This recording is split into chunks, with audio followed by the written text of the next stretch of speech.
back with the thousands of loyal, hardworking American patriots who, by the way, gave President Trump a win. Thank you very much. Thank you very much. Thank you very much. Incredible people. I want to begin tonight's rally by addressing the suspicious devices and packages that were mailed to current and former high-ranking government officials. My highest duty, as you know, as president, is to keep America safe. That's what we talk about.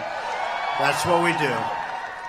The federal government is conducting an aggressive investigation, and we will find those responsible, and we will bring them to justice, hopefully very quickly. Any acts or threats of political violence are an attack on our democracy itself. No nation can succeed that tolerates violence or the threat of violence as a method of political intimidation, coercion, or control. We all know that. Such conduct must be fiercely opposed and firmly prosecuted. We want all sides to come together in peace and harmony. We can do it. We can do it. We can do it. It'll happen. More broadly, there's much we can do to bring our nation together. For example, those engaged in the political arena must stop treating political opponents as being morally defective. Have to do that. The language of moral condemnation and destructive routine, these are arguments and disagreements that have to stop. No one should carelessly compare political opponents to historical villains, which is done often, it's done all the time. Got to stop. We should not mob people in public spaces or destroy public property. There is one way to settle our disagreements. It's called peacefully at the ballot box. That's what we want. That's what we want. As part of a larger national effort to bridge our divides and bring people together, the media also has a responsibility to set a civil tone and to stop the endless hostility and constant negative and oftentimes false attacks and stories. Have to do it. Have to do it. They've got to stop. Bring people together. We're just 13 days away from a very, very important election. It's an election of monumental, just if you look at it, monumental importance, isn't it? Wouldn't you say monumental importance? There are dramatic differences between our two political parties, that we know. It is essential for democracy to draw a sharp contrast between the two different platforms put before the American people. And we have a chance to do that right now in many states and on November 6th. We need more, not less, debate about policy issues in our country. But what we cannot do is let our disagreements about matters of policy tear us apart as a country. Can't do that. We must accept the verdicts of elections and remember that America's greatest achievements have always been those endeavors we embarked on together. We have had great, great achievements.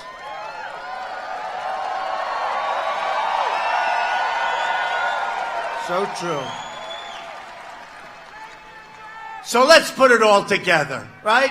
Let's put it all together. Let's get along. Great country. We're going to get along. But that's why I'm here today. That's to ask the people of Wisconsin to re-elect a truly great governor, Scott Walker,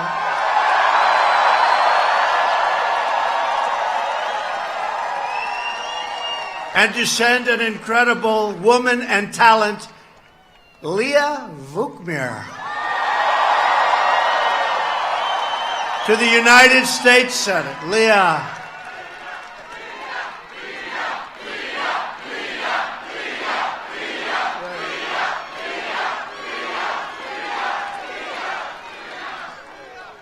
Those are two great people. Scott and Leah are true champions for the state, always have been. Early voting is now underway, so get out and vote. The decision in this election is so clear all over the country. Republicans are for lower taxes, less regulations, and more economic freedom, and that's a good thing. That's a good thing. The Democrats are for higher taxes, more regulation, and more top-down government control. And by the way, do you see how nice I'm behaving tonight? This is like, have you ever seen this? We're all behaving very well. And hopefully we can keep it that way, right? We're going to keep it that way. Republicans want to create better health care through more choice, lower drug prices, and you will see very soon drug prices will go plunging downward. You wait, you watch. It's all in motion. And we've created much more competition. Democrats want socialist health care where private plans are outlawed and abolished. Republicans want a strong, secure border.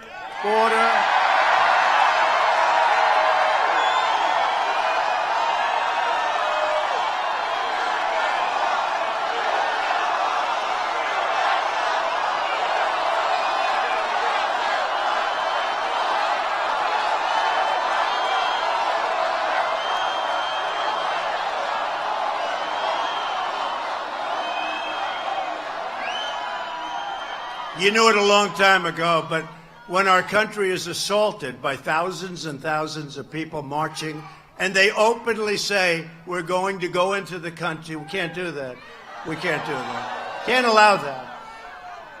It's unfair to you, but it's also unfair to thousands and thousands of people that have gone through a legal process. Some are waiting online 10 years. Everything is perfect, and they don't get in, but other people just march right in.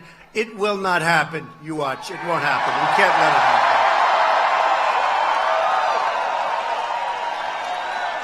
happen. Those who violate our laws and cross our borders illegally will be sent back home quickly. And we tell them that because they've got a long hike, but they can't come. They cannot come in the way they want to come in. Doesn't work that way. We don't have borders, we don't have a country, and we have the greatest country on earth, okay?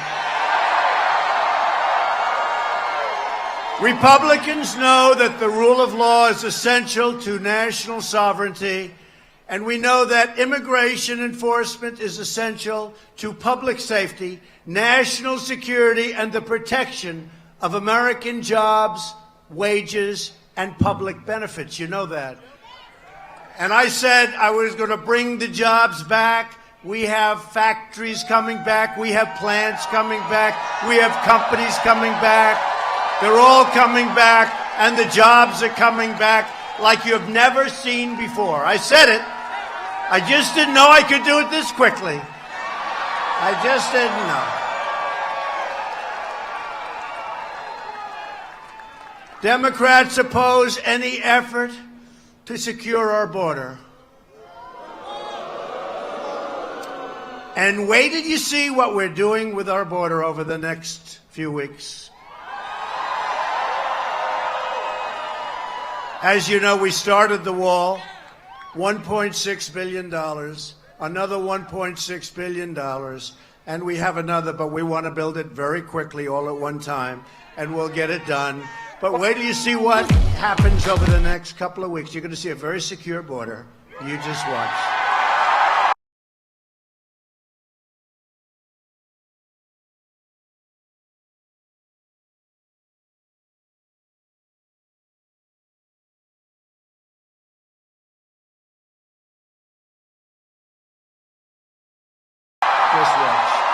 Very secure. And the military is ready. They're all set. They're all set.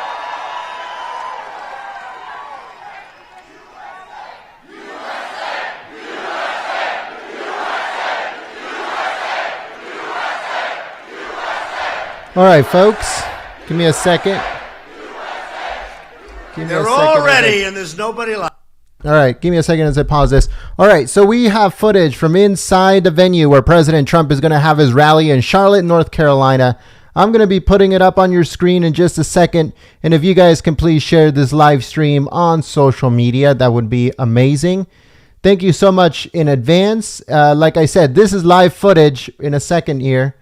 There you go. Live footage from inside the venue where President Trump is going to have his rally in just a few minutes. So please share this live stream on social media, Facebook, Twitter, Gab. Any of those would be amazing.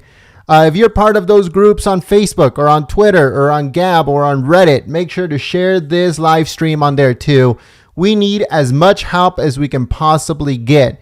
If you guys share the stream, click the thumbs up button below the video and are active on the chat, YouTube has no choice but to promote this all over YouTube, and more patriots are able to see the rally. So if you guys can do that for us, that would be amazing. Thank you so much in advance. And I'll see you guys on the chat.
Proud of all we have done.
All right, folks, so if you guys share this live stream on social media, on Twitter or on gab.ai, we'll give you guys a quick shout out on microphone.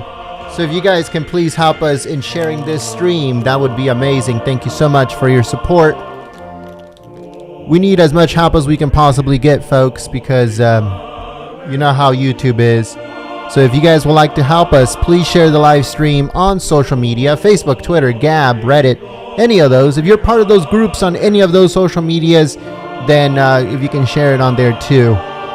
We'll give a shout out to anyone that shares it on Twitter or on gab.ai. Thank you so much.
So I'd like to give a shout out to Tammy. Thank you so much, Tammy, for sharing the live stream on social media.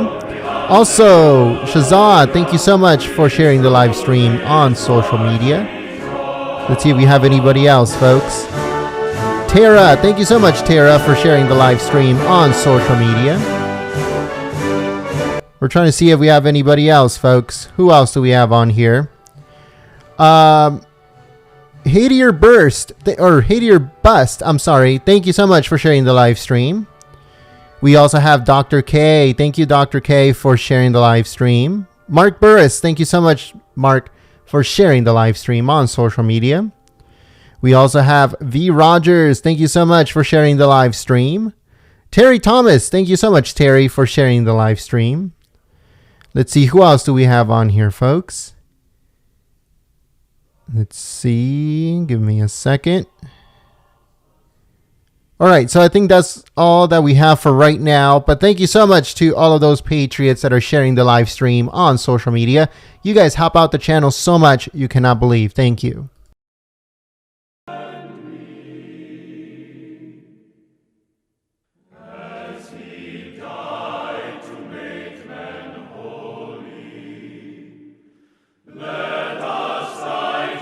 All right, so we have two more, folks. We got Linda Murphy. Thank you. Oh, I'm sorry, Linda Humphrey. Thank you so much for sharing the live stream on social media. And we also have Frank. Thank you so much, Frank, for sharing the live stream. Rainbow Promise, like always, thank you so much for sharing the live stream. And folks, don't worry if you don't have a lot of followers. That that doesn't matter when it comes to this stuff, folks. No matter if you have one follower, if you have 20, 100, 1,000, 10,000, it does not matter. You'll still come up on the search.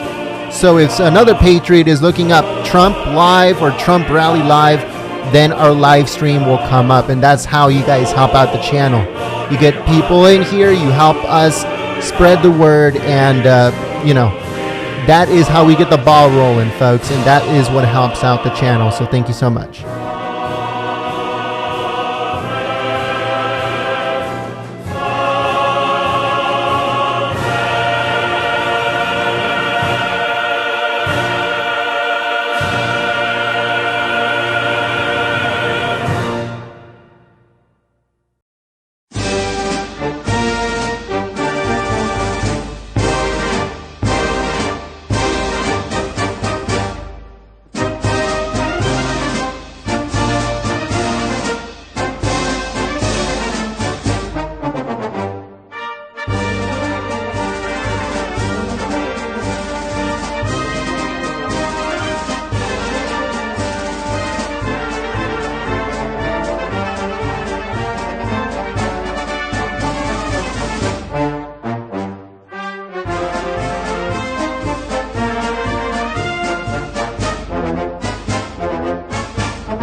All right, folks, so I'm going to be giving a couple more shout outs. We got Joel Newman. Thank you so much for sharing the live stream on social media.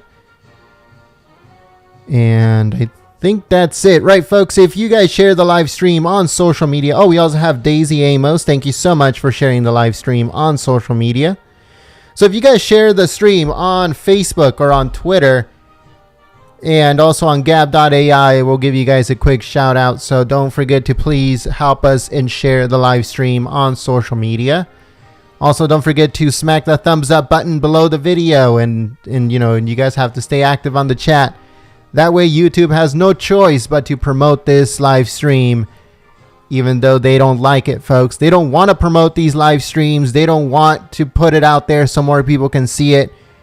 But if you help us by clicking the thumbs up button below the video, sharing this live stream, and being active on the chat, then they have absolutely no choice but to share it all over YouTube.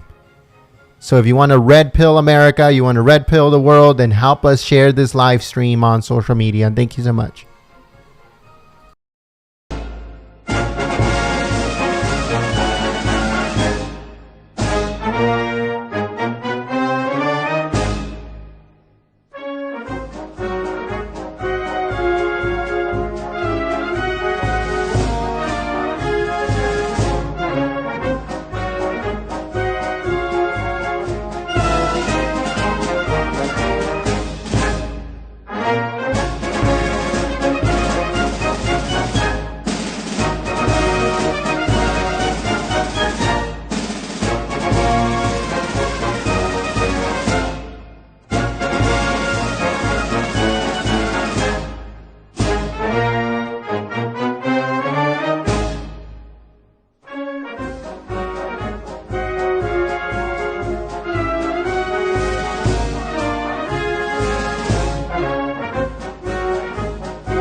All right, stand by, folks. Stand by.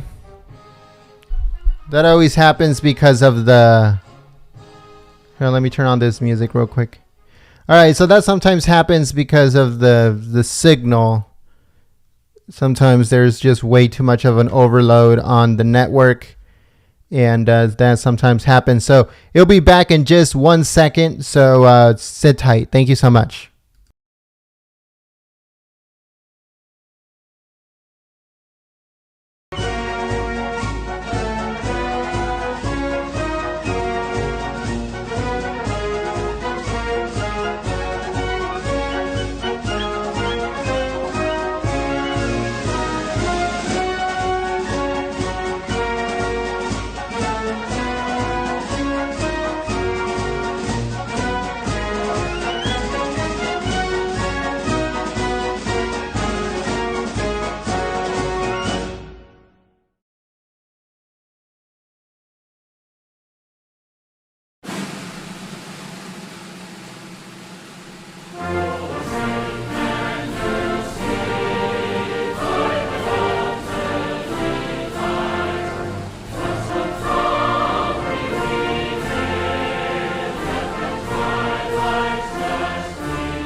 What a great honor to have you.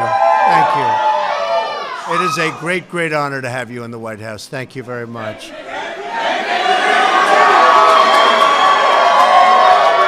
call this, as you know, this is Young Black Leadership, and it's the summit. And to have you here is truly my privilege. And we're going to have a lot of fun. We're going to talk. We're going to meet. But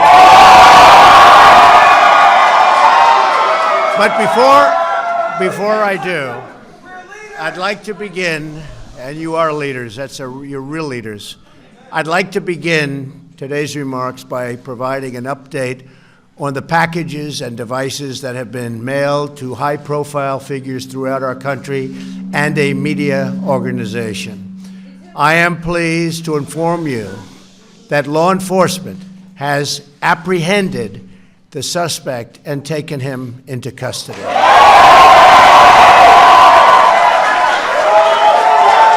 It's an incredible job by law enforcement. We've carried out a far-reaching federal, state, and local investigation to find the person or persons responsible for these events. These terrorizing acts are despicable and have no place in our country. No place. I've instructed authorities to spare no resource or expense in finding those responsible and bringing them to swift and certain justice. And we will prosecute them, him, her, whoever it may be, to the fullest extent of the law. We must never allow political violence to take root in America. Cannot let it happen. And I'm committed to doing everything in my power. All right, folks, so as the president signal to is stop back. it. And to stop. Like I said, that sometimes happens. Just give me a second while I put it up on your screen. So give me a second here. Stand by.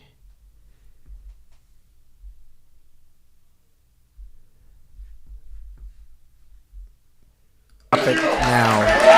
Stop it now. I have just concluded a briefing with the Department of Justice following the apprehension of the suspect. I want to applaud the FBI, Secret Service, the Department of Justice, the U.S. Attorney's Office for the Southern District of New York, the NYPD, and all law enforcement throughout the entire country, incredible partners. These people have worked so hard, and to have done it so quickly, it's looking like it's a needle in a haystack. How do you do this so quickly? They've done an incredible, incredible job, and I want to congratulate them.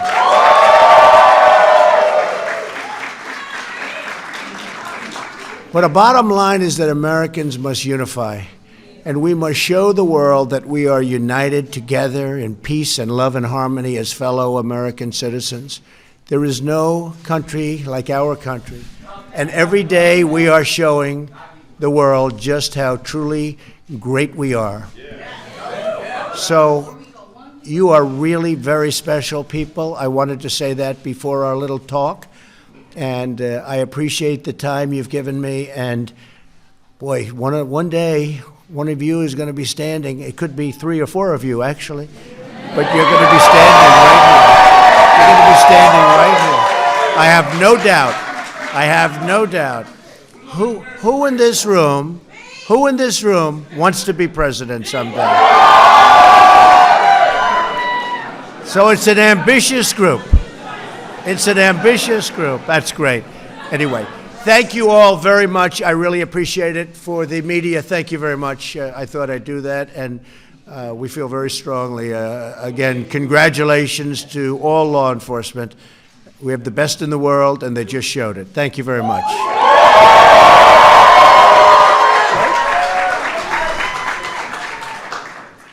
Now to the subject at hand. And it is my great honor to be with so many brilliant, and that's what you are, brilliant, courageous, patriotic, and proud Americans.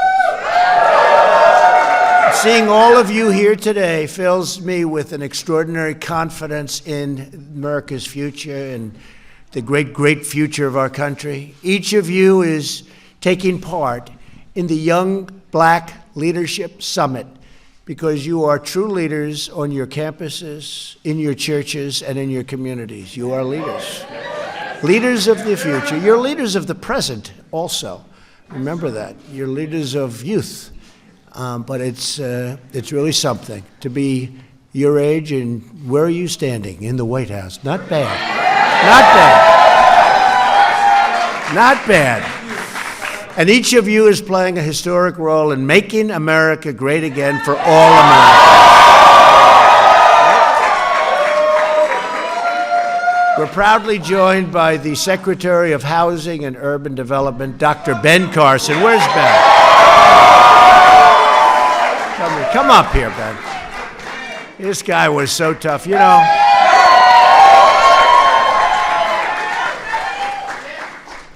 I had to run against him, I want to tell you. He was brutal, he was tough. And he's my friend. He's my friend. It's amazing the way you can respect somebody. You are.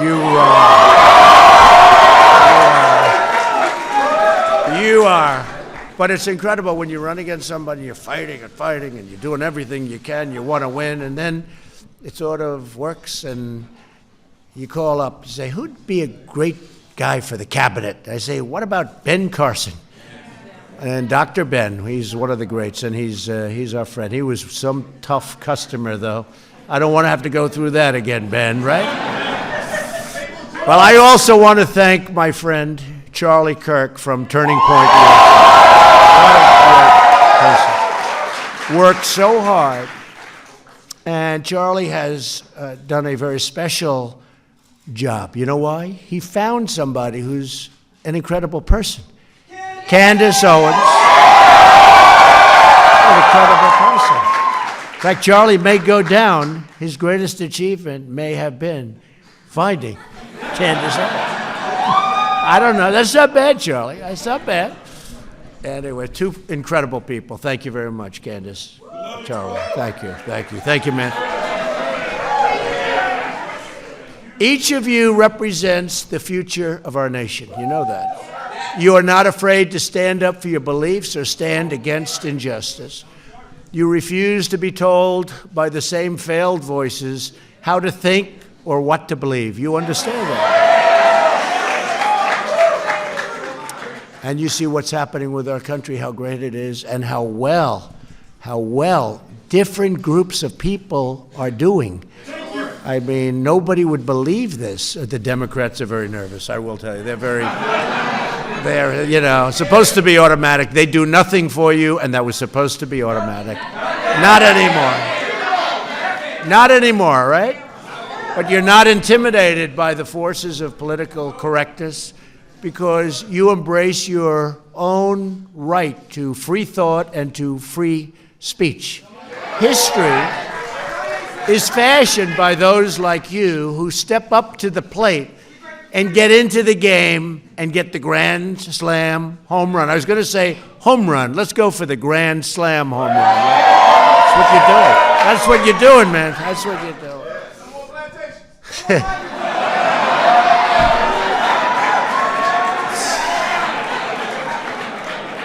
I can live with that. I was never a fan. You know that, right? I don't know. Not everybody's going to understand. I was never a fan. I guess I proved to be right. But you are demanding a better kind of politics in America. Really are. One where those who have the courage to speak are not attacked, but instead really applauded for what you're doing and what you're saying and how you're helping people. For example, we are grateful to Kanye West. How about Kanye? I don't know. And, you know, Kanye was very interesting because we get these poll numbers, and a lot of them are fake polls. I call them fake polls. And one of the pollsters comes, Kanye leaves, and Kanye's really a great guy. He's a little different, do we say? He's a little different. But he's a smart guy and a good guy. And Kanye came up, and he hugged me, and he's wearing the Make America Great Again cap, and he said, this cap, I feel like Superman. But he understands he's really something very, very special and interesting, and I see why people like him. But he came up, and a couple of days go by, and the pollsters come in. You know, you're falling asleep. They're giving you the same numbers that they've been for the... Sir, what's happened with the African-American community? I said, I don't know. Tell me, what's happening? I don't know. I wasn't thinking. They said, your numbers have gone up like 26 points, which is unheard of. And so I think Kanye, he may be the most powerful man in all of politics, right? But Jim Brown, you don't know. Most of you are too young. So I think if Jim Brown were playing football today, and, you know, I don't know if, you know, does anybody know what lacrosse is? Lacrosse is a tough game. It's a great game. It's a tough game. He may have been the greatest running back of all time, may have been the greatest football player, Jim Brown. They say he was an even better lacrosse player. You've heard this. He's a little bit older. He's half my age. But they say that Jim Brown may have even been a better lacrosse player than he was a football player, if that's possible. In other words, a serious athlete, right? Big Jim. If Jim were playing today, take the highest salary of the NFL and double it. That's how great he was. He would run through them, preferably around them. You know, doesn't need to get slugged, but he would run through them, he'd run around them, he'd run any way you could, but you couldn't stop him. He was something really special, and what a great guy. And he's been there for a long time. He's been with us for a long time. And he sat and he watched Kanye, and I watched Kanye, and Jim's going, man, I've never heard anybody like this. You know, Jim is the strong, silent type, and that's good too. But that was a great day, having the two of them together. Very different, but they both believe in us. They both believe in what we're doing, as do many others, many, many others. Thank you, Mark. Thank you. And many of you have been attacked and called vicious names for being willing to speak out for what we all believe in. The conservative movement, and Candace, you and Charlie and so many, and Ben, by the way, Dr. Ben has done so much for the movement. People see what's happened. They see what happens to their lives. It's a movement of tolerance and unity and progress, and a lot of people don't understand that, but they're finding it out. They're attacking us because we are speaking the truth, changing people's minds, and proving every day that our policies work and that we are really doing what's right and what's good. And I get attacked also. You get attacked. I get attacked all the time. In fact, I'm just thinking, come to think of it, who gets attacked more than me? Ben, does anybody get attacked? I get attacked. I get attacked. I think maybe more. Maybe more than anybody, I don't know. I can do the greatest thing for our country, and on the networks and on different things, it will show bad. They will take it back, because fake news.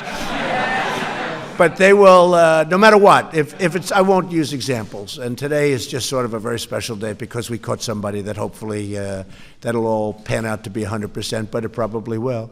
But today's a special day for that reason. But, you know, we all get attacked, and we're smart, and we understand where they're all coming from. And there's another word that I can just look at these incredible, beautiful, and handsome faces. See, today you're not allowed to use those terms because, you know, they'll say, but you know what? I'll use it anyway. Beautiful, handsome. Well, look at all these handsome faces. I'll use it. Candace, I'll take my chances on that, okay? It's not politically correct. We have to bring that back into the world of being okay, right? Don't you agree? We're going to bring that back. But I see it. You really understand what's happening. You've got it. You know, you're very special. You've got it. And that's why you're here. And other people aren't. But there's a word. A lot of people are jealous of you. They're very jealous. And jealousy is a very bad thing. It's mean. It's nasty. But people that are jealous, they never make it. You know? They're jealous, they never make it.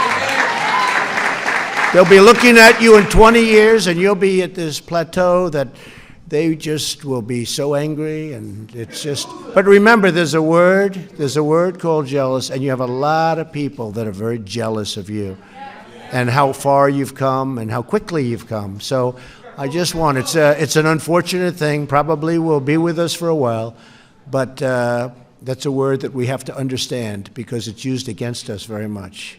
The word jealous, jealousy. The worst tendency in our politics is to tell people what they should believe based on their race or religion or color or creed. Right? Such a setback. We reject the politics of division, and we embrace the unity of being American. Really great. We are one people, one family, and we are one nation saluting one great American flag. And by the way Jim Brown talked about the flag the other day was great. I said, I hope we have that because it was beautiful. What he was saying was just incredible. As well as I've heard anybody say it, I've heard everybody talking different views, different everything about the kneeling or the not kneeling.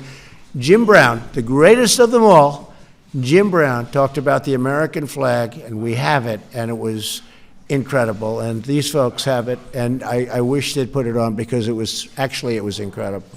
Our agenda of America First belongs to every citizen, and we will put America first. You know, we haven't been doing that, and we've been taking care of countries that don't even vote for us at the United Nations. You know, we give tremendous amounts of aid to countries that don't need it. We take care of military protection for countries that are rich. By the way, they're starting to pay up. They're starting to pay up. If you folks don't mind, they're starting to pay up. Beautiful. So, and then they don't take care of us. They don't even vote for us. We had a case with Israel where we needed some help, and we had like 2 votes. And then I said, you know, all these countries, we give billions and billions and billions of dollars in aid. And I just made a statement. I said, I want you to know that we are watching you, and we are watching you vote today on Israel. And we don't like what we're seeing. We've backed you, and we need this vote. And because Israel has been a great ally, we've done a lot for them, but they've done a lot for us. And in the Middle East, it's nice to have somebody that you can rely on. And so what happens is we end up getting 68 votes. So we went from 2 to 68 because we said, aid, you're not going to get it, or maybe you're not going to get it, or we're watching. You have to watch. And amazing how that changes the vote. Isn't it amazing?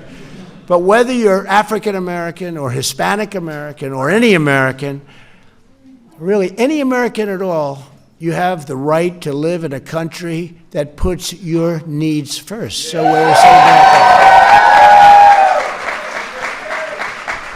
Because people said, I heard this one a couple of weeks ago. I said, give me a break. They said, America first. That could be racist. I said, racist? Racist. Why is that racist? Here we are. I think does everybody in this room agree? You're living in America. America first, right? You're here. Racist.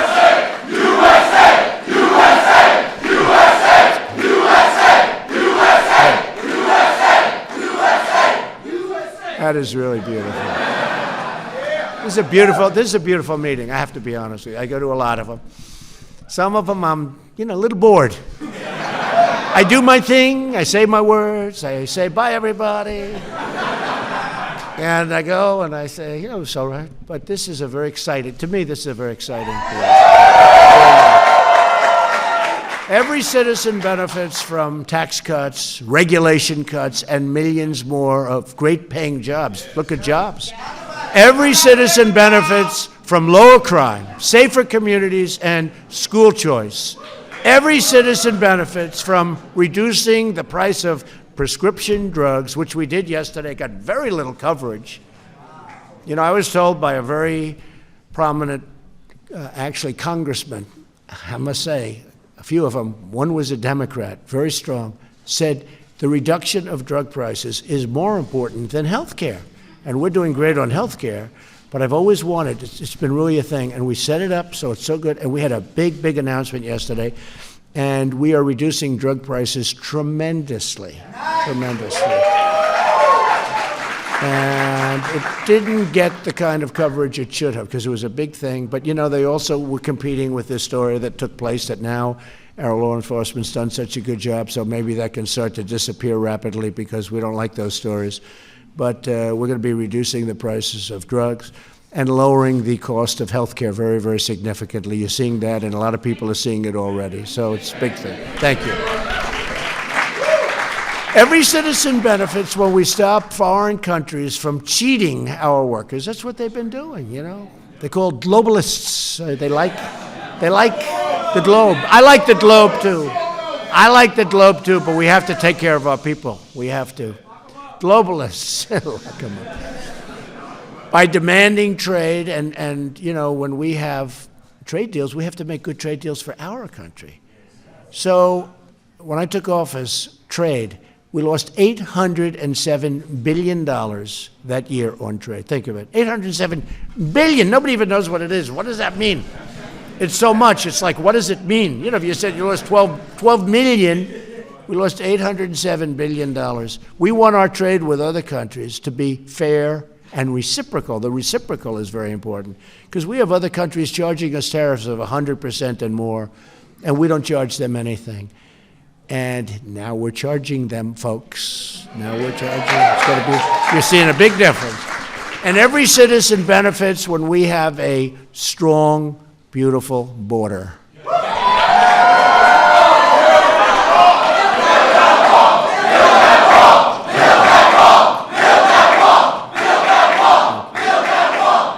And that's happening, and we have a big, as you know, they call it the caravan. It's a big caravan. And I called up the military. This is the military, greatest military in the world. I called up the military. We're not letting them in. They ought to go back now because we're not. Now, do we want them to apply and come in legally? Absolutely. Yes. And millions of people are right now waiting, and they've been working this process for, in some cases, 10 years, and they're almost ready to come in. And then they look on television and they see people just walking in. Not going to happen. It's not going to happen. And we also want people to come in on merit. We need people to help us with all the companies that are moving back to the United States. We have tremendous amounts of companies moving back in. We want people to come in on merit, not people that come in and have no chance of ever loving our country, loving our people. We want people to come in and help us with those companies because the companies really, we have the lowest employment rate we've had in 50 years. We want to be able to get great people to help those companies. But we have tremendous opportunities, tremendous, big, powerful, beautiful companies moving in and coming back. And when you were a little bit younger, like maybe, well, for a long time, I could say this. I could actually go, how about 2 years ago? Companies were moving out like you wouldn't believe, and now they're moving back in, and they're all moving back in. Illegal immigration has been especially harmful to African American communities and also to Hispanic American communities by depressing wages and replacing workers. That's been happening, and it's been very unfair. All Americans have the right to have their laws enforced and their borders protected. We don't have borders. We don't have a country. For decades, policies advanced by Democrats have eliminated opportunity and wiped out good-paying jobs and even great-paying jobs for the black community. You know that. Think of it. Their policies are absolutely adverse to the black community. When I ran for president, I asked black Americans to give me a chance with your vote by saying, what the hell do you have to lose? Remember? Ben remembers that.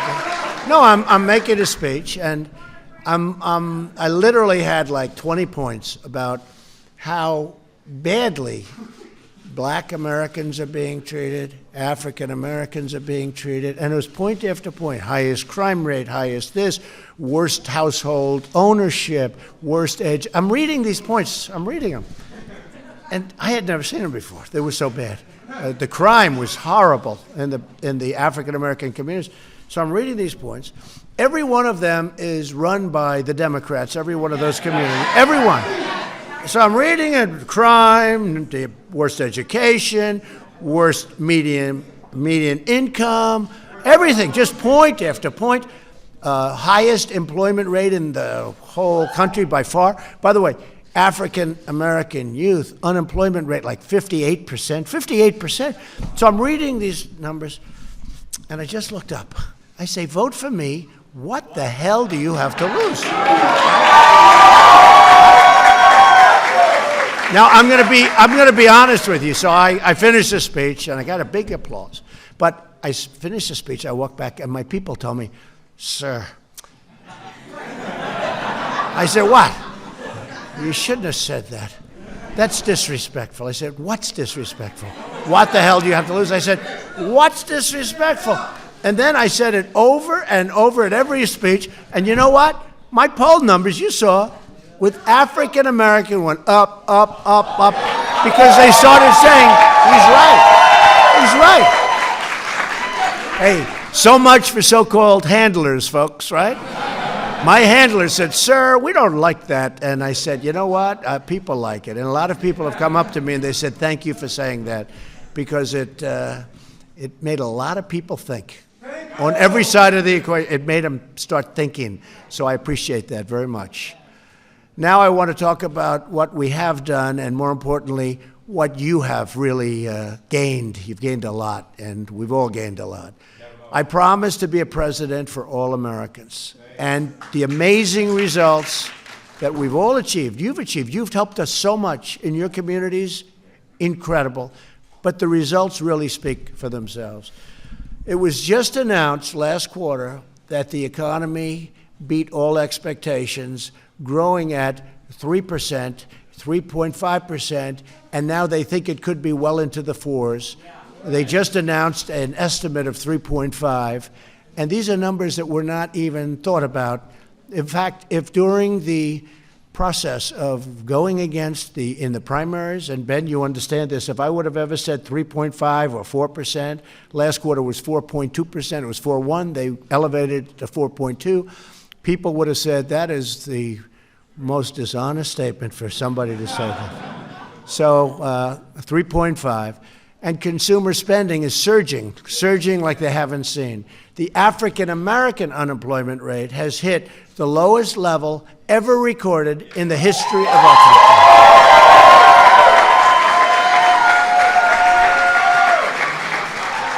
And that took a big, beautiful, the change has been so incredible just in the 2 years. But think of that, that's in history, That's a tough soundbite for my opponent when we run, whoever that opponent's going to be. By the way, African American unemployment is lowest in history.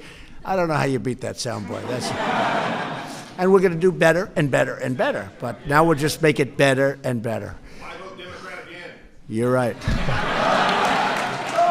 The unemployment rate for African American women has also reached the lowest number ever recorded. Congratulations. African American youth unemployment, which was really in terrible shape, those numbers, is the lowest level ever recorded, history. The African American poverty rate is now at its lowest level in history. So the poverty rate is at the lowest level. I think this is awfully tough for the Democrats to beat. Let's say we're debating and I throw a couple of these numbers. How do they get us, right? How do they get us? Candace, this is a tough number to beat, right? Businesses owned by African American and Hispanic women are growing at a faster rate than any other kind of business or business type ownership. Think of that. African American women, entrepreneurs. That's fantastic. That's a great number right there. Think of it, growing faster than any other business or business group. But it's called winning, right? Winning, yes, I got it. But we still have a lot to do. The Democrats' policies, and you notice I never say the Democratic party. The word is Democrat. But when you say Democratic, It's much nicer sounding, right? They should change their name, actually, but I'm not going to tell them that. I don't want to see all those cameras. I don't want to tell them that. But they say the Democratic Party. It's not that. It's called the Democrat Party. It doesn't sound good, right? I hate it. I hate to say it. You know, you're making a speech, and then you say the Democrat Party, and a lot of people say, oh, it should be the Democrat, because it sounds so much better. They should actually change the name. I'm giving them free advice. Change the name, because we'll still beat them. Their policies are no good, so it doesn't matter. Right? But Democrat policies have led to unsafe communities, failing schools, over-incarceration, which is a big thing that Jared Kushner is working on. There's Jared. Look at Jared. Hi, Jared. He talks about that, the prisoners, and they get out and they couldn't get jobs now. You know, it's one stat that I wasn't going to even mention today. It wasn't in part of it, but we're very proud. Jared Kushner has worked so hard on this, and beyond anything you can believe. Maybe he feels more strongly about this than any other thing you're working on. He's working on some very exciting things. But now, for the first time ever, think of this, prisoners, because the economy is so strong, for the first time, prisoners are getting jobs. And you know what's happening? They're getting a second chance. And I think, frankly, the African-American community, it's not a point I ever bring up because, you know, you don't associate it with anything, but except for the prisoners themselves. But the African-American community appreciates that maybe more than anything we've done. And maybe I should stop bringing it up. What has happened is the economy is now so strong that people are hiring people that got out of prison, giving them a second chance, and giving them a third chance, really, and giving them a lot of chances in some cases. But I'll tell you what, I've spoken to friends of mine who would have never, it wasn't even on their radar. And now they're hiring people getting out of prison. And one of my friends said, you wouldn't believe it. They're like incredible. They're incredible. And I don't mean everyone, because there's no, even in this room, we probably have a couple of bad ones, right? What do you think? Are there any bad ones, huh? No bad ones? But, you know, some of them won't work out, right? Some of them won't work out. But I'm hearing from people that it's incredible how good they are. And they are really, the employers are really appreciated by the people that come out because they've given them that chance. This one friend is beyond. He's doing it more and more and more, and he's had tremendous success. Now, that's a little artificial because it's done because the economy is so good it's hard to get people. But we've started a whole trend because not only are they getting the people, but they're doing a fantastic job. So I'm so honored by that. It's something nobody talks about, and to a certain extent it's because of the economy, but now it's going to carry over beyond the economy, and it's really something we should all be proud of that one. Too many black Americans are trapped in failing communities. We understand that. And I talk about this. In the past, the black community has been promised everything from the Democrats, by the Democrats, and they've gotten nothing. They've gotten nothing. And there's been no incentive. You know, incentive is an important word. There's, like, you have an incentive to be great. You know, you see the incentive. You feel it. Like just being in the room today. There's no incentive. It's like you're giving, but ultimately that becomes a trap. It's all a big trap. While the Democrat Party, see, Democrat, is obsessed with resistance, we are focused on results. That's what we're doing. And where the Democrat Party is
All right, folks, so we apologize for it taking so long, but hopefully it's all good now. Please share the live stream on social media, Facebook, Twitter, Gab, Reddit, or any of those. It should start soon.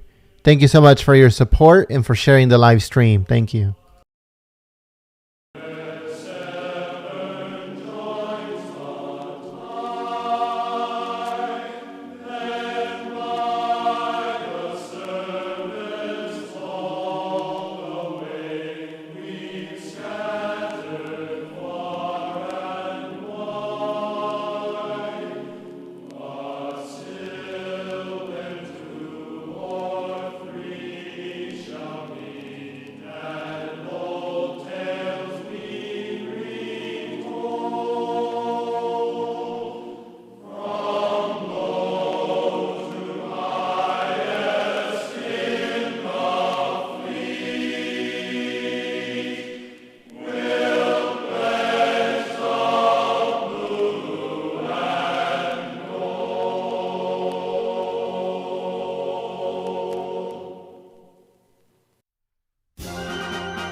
Loose the faithful lightning of his terrible swift sword.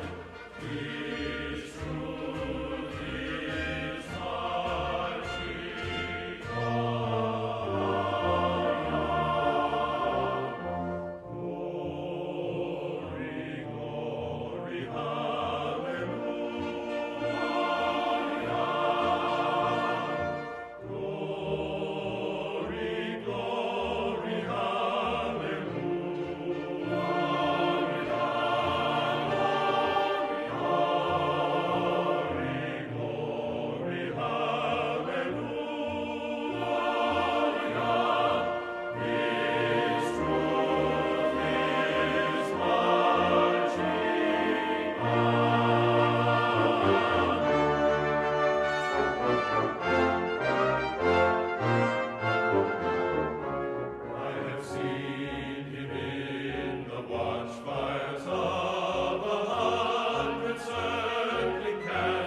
All right, folks, so the rally should be starting in just a couple minutes, so please share the live stream on social media. The president is set to come out in 5 minutes. So this is a 5-minute warning, folks. Please share the live stream on social media.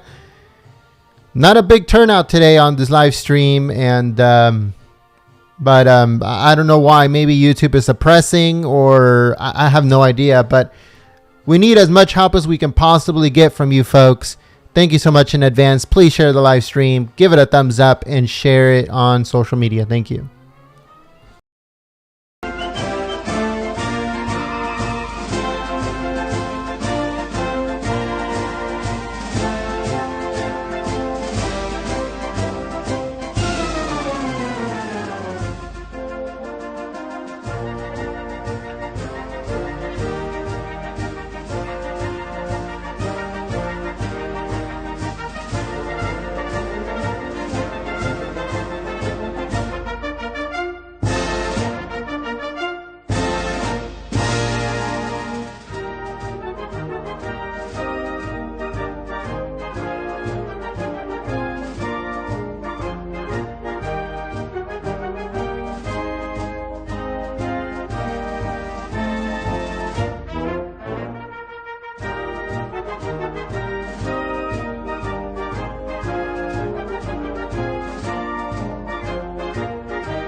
Can you see by the dawn's early light what so proudly we hailed at the twilight's last gleaming, whose broad stripes and bright stars through the perilous fight o'er the ramparts we watched were so gallantly streaming, and the rockets' red glare, the bombs bursting in air, gave proof through the night that our flag was still there. Oh, say does that star-spangled banner yet wave o'er the land of the free and the home of the brave?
Wait about an hour. Thank you. And thank you to my friends right here. You've been with me from before I started, right? Thank you very much. Thanks. Hello, North Carolina. Thank you very much. And I'm really glad to be back in Charlotte with thousands of proud, hard-working American patriots. And I can't wait to be back here for the 2020 Republican National Convention.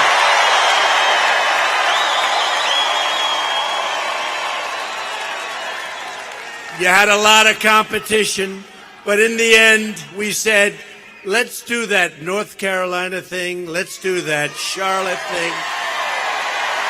That's where we'll be. So we'll see a lot of you. In just 11 days, the people of this state are going to elect Mark Harris and Ted Budd to the United States Congress. They will be incredible fighters and have been. They've been fighting all their life for great things, and they're fighting for your interests, including lower taxes, strong borders,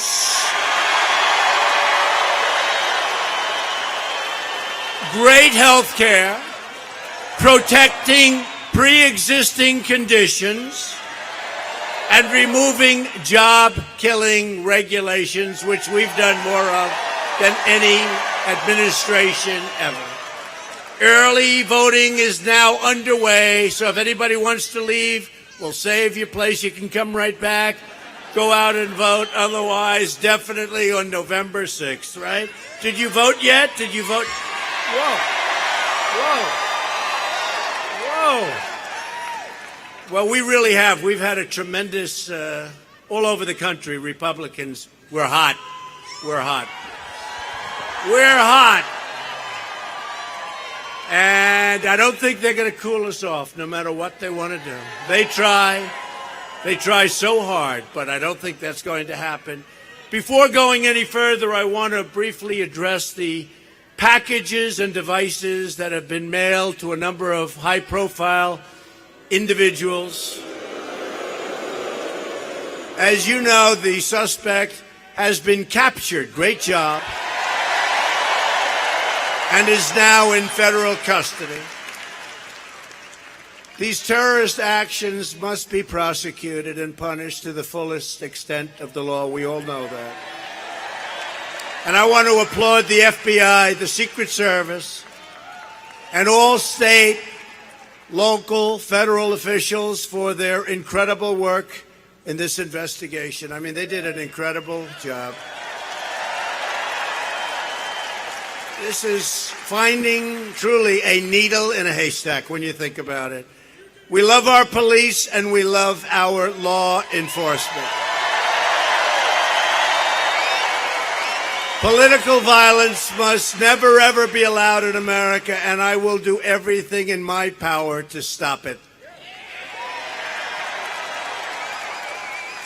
In recent days, we've had a broader conversation about the tone and civility of our national dialogue.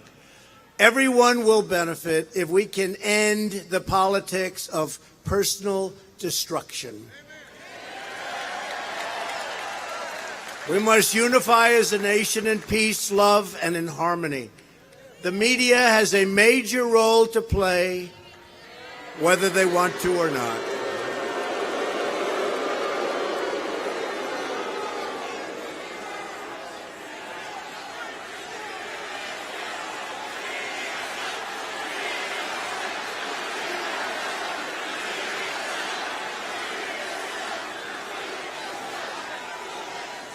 And they do indeed. They have a major role to play as far as tone and as far as everything.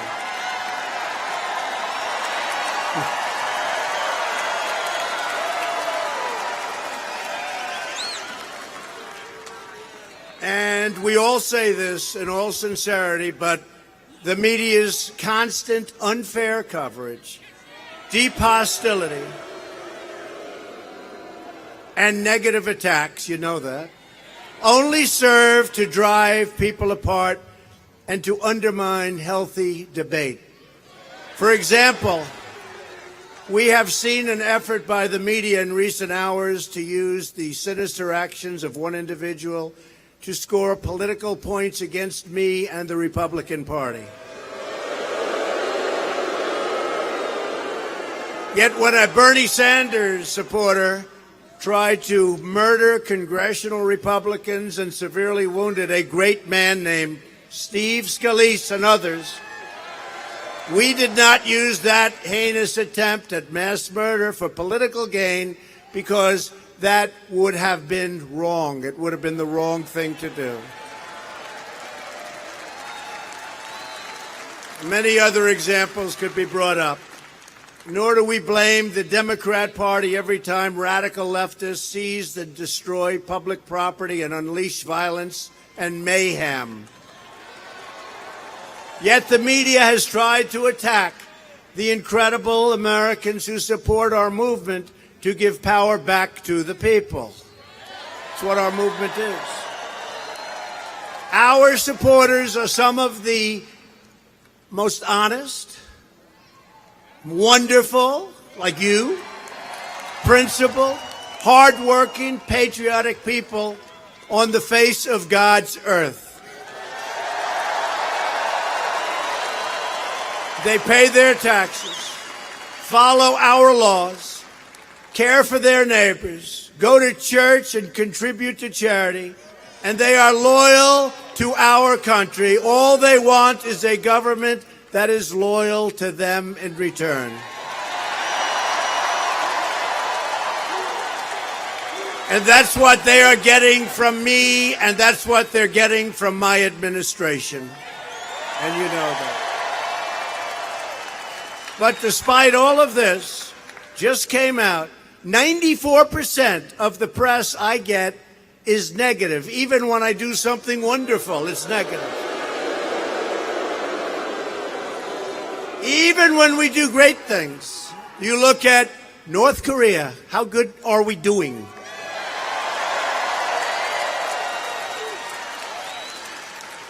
It's been going on with them for 70 years, more than 70 years.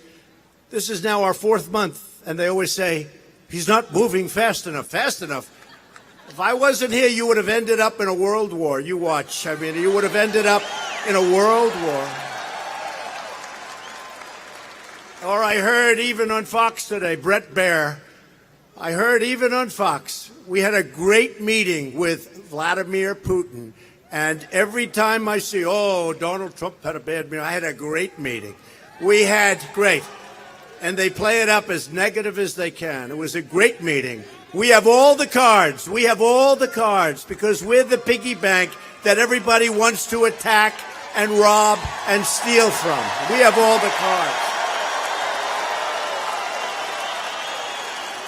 But they made it look as negative. That was a great meeting I had. They make it look, all of them, as negative as possible. Almost all of them. Or if you take a look at what we're doing with NATO, where for many years they're not paying their bills. Now they're paying their bills and nobody talks about it. I went in last year and I said, you got to pay up. We're protecting you. We're protecting you. You got to pay up. They agreed to pay $44 billion more money we don't have to pay ultimately because it's not fair. Not fair. We're protecting them, and they're not paying their bills. And we want to protect them, but they got to pay their bills. And this year we had an even better meeting, but you never hear that from these folks. So it's very important that the media cover results properly.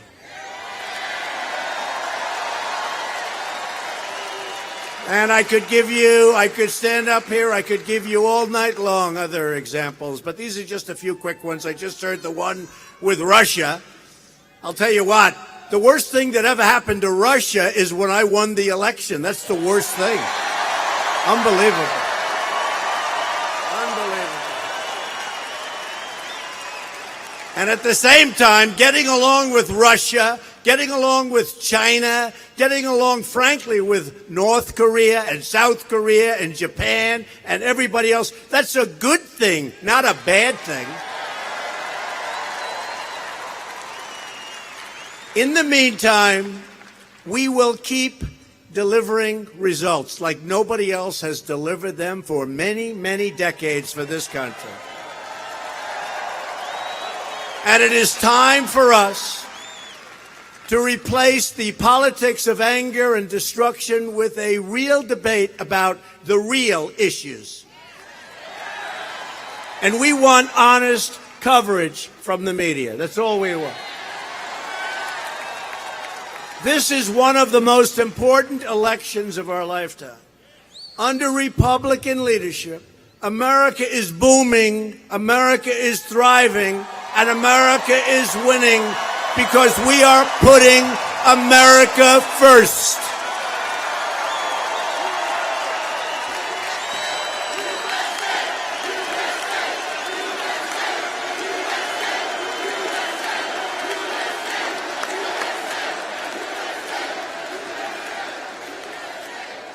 So true. We're putting America first. When have you heard that last? It's been a long time, hasn't it? I said the other day, I'm not a globalist. I'm a nationalist. And they say, oh, that's so terrible. Terrible. They said that's so terrible. No, I'm for us. And you know what? We're going to help the globe.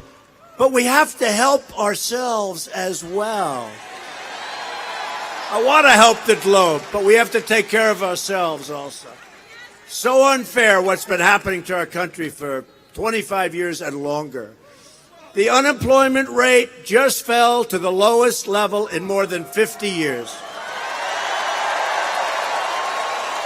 We have eliminated a record number of job-killing regulations, passed a massive tax cut for working families, and we will soon follow it up with another 10% tax cut for the middle class.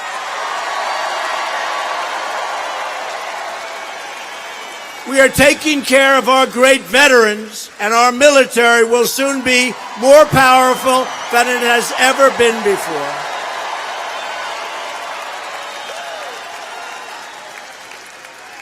That's true. Our military was in very depleted shape. It was in very bad shape. They were getting parts for airplanes going to the airplane graveyards. You know that, right? That's where they store old planes. Not anymore, they're not. We've ordered the finest planes in the world, missiles, rockets, everything, ships, everything we have. We'll be stronger than ever before, and hopefully, you know what? We'll never have to use our military. Wouldn't that be nice? And the best way that'll happen is by doing exactly what I'm doing right now. We want to be in a position that people say, let's leave them alone. But if Nancy Pelosi and crying Chuck Schumer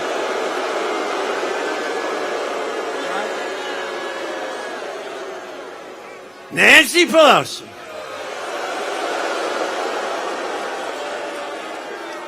Can you imagine?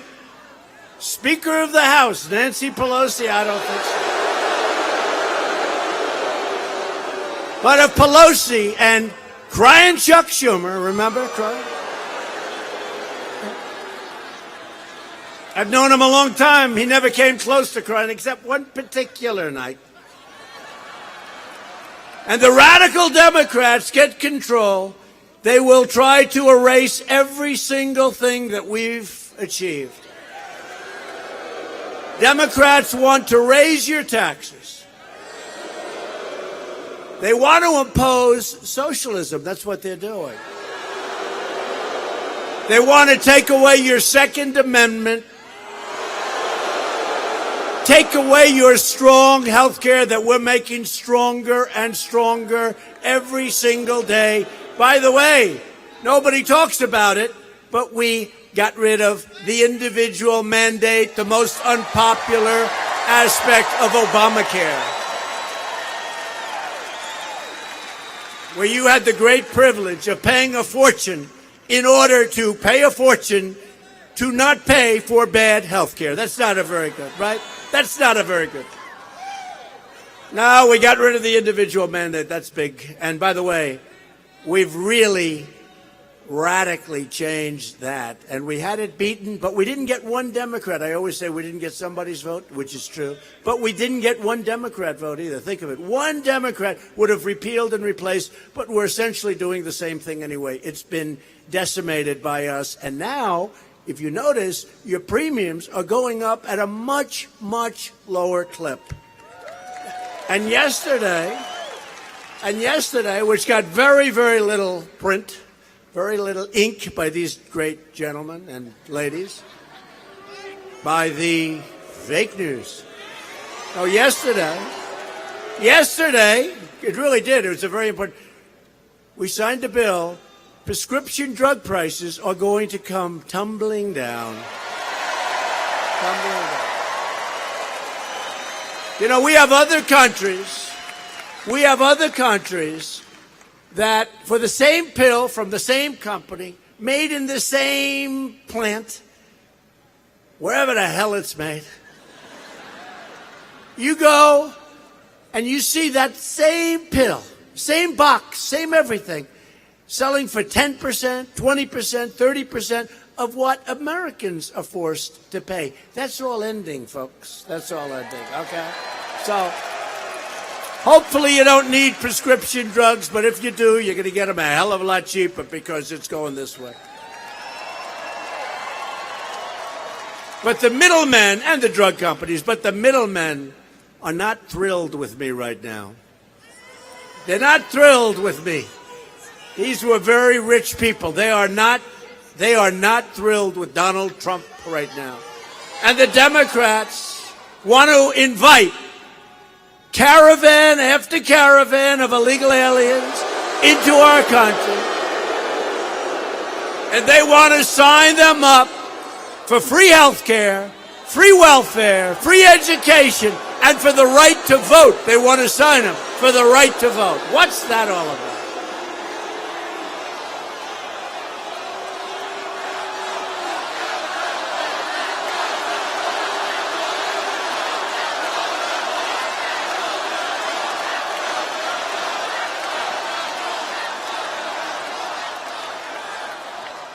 The right to vote. You ever hear that one? Illegal alien has the right to vote. There's a town in California where they actually tried to take over the town council. All illegal aliens running the town council. That sounds like a great idea. I wish they became so activist in their own countries. Wouldn't that be good? Wouldn't that be good? Let them go take over the councils in their country. And look, I want them to come into our country, but they have to come in legally, and they have to come in through merit, the merit system. We have millions and millions of people right now online. They've been waiting sometimes 10 years. They did it right. They went through. They did everything. They signed every paper. They're waiting proudly online. They're going to be admitted soon and all of that. And it's so unfair to them to have people just walk across the border because our Democrat laws are no good, because we have laws that are the laughing stock of the world because of the Democrats. They're the laughing stock of the world. Catch and release. We caught them. Release them. We caught them. Release them. Think of it. Think it. Visa lottery. Visa lottery. Boom. Who is this? Who is this? And then when they turn out to be not so good, we say, I wonder why. Well, maybe the country's giving us their worst in those lotteries. Does that make any sense? Do you think the country is saying, let's get our best people, our greatest people, let's put them in the lottery so that the United States can have them? Or do you think maybe they're going the opposite route? I think maybe the opposite route, right? Or chain migration. How about that one? How about that one? Chain migration, where we had this bad guy come in from a certain country, and he brought his mother and his father and his uncle and his grandfather and his grandmother and his brother and his sister and his aunt and his uncle and probably a lot of people that had no relation to him whatsoever. I think it was 22 people, but perhaps they'll be able to figure it out. And he's driving down the West Side Highway, this beautiful park along the West Side Highway in Manhattan that I know very, very well. And he decides to kill people. And so he takes the car going 60 or 70 miles an hour, far above the speed limit. And he turns it right into a park where people are jogging, where people are working out, where people want to look so good. They leave their apartment to work out, to run along the Hudson River, so beautiful. And he goes 70 miles an hour, boom, and he kills 8. And he badly, badly, badly hurts it. Nobody ever talks about 12 people, missing arms, missing legs, missing everything. Just so sad. And he brought in 22 people. This is what we have. Nobody working. He brought in 20. That's called chain migration. It's from the Democrats, and we don't want it anymore. Right? A vote for Democrats is a vote for open borders and a vote for tax hikes. I don't know. I don't get that one. I think I would be a failed politician if I had to really promote open borders, everybody comes in. Everybody comes in. Come on in. We pay for all of the things we just went over. I couldn't do it as a politician. You know, to be successful in life, you have to believe in what you say. And I can't believe that many of these Democrats that have gone so far left, I knew them. And when you say the wall, first of all, we started the wall, but more importantly, many of these Democrats, almost all of them, including Schumer, including Crooked Hillary, including everybody,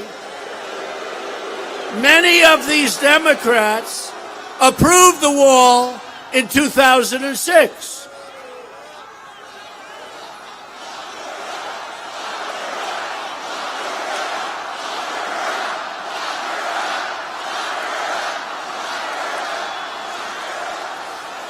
Oh, boy, they're going to be reporting about you tonight. They're going to be reporting.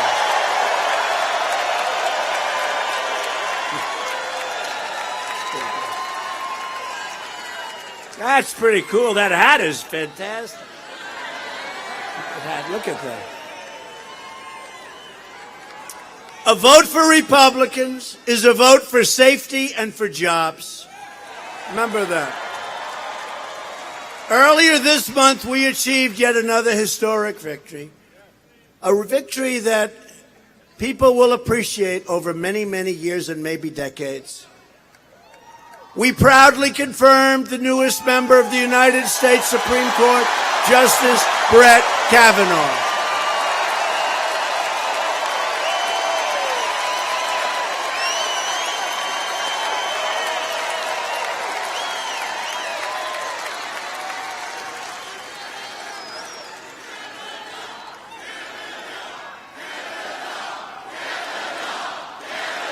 Good.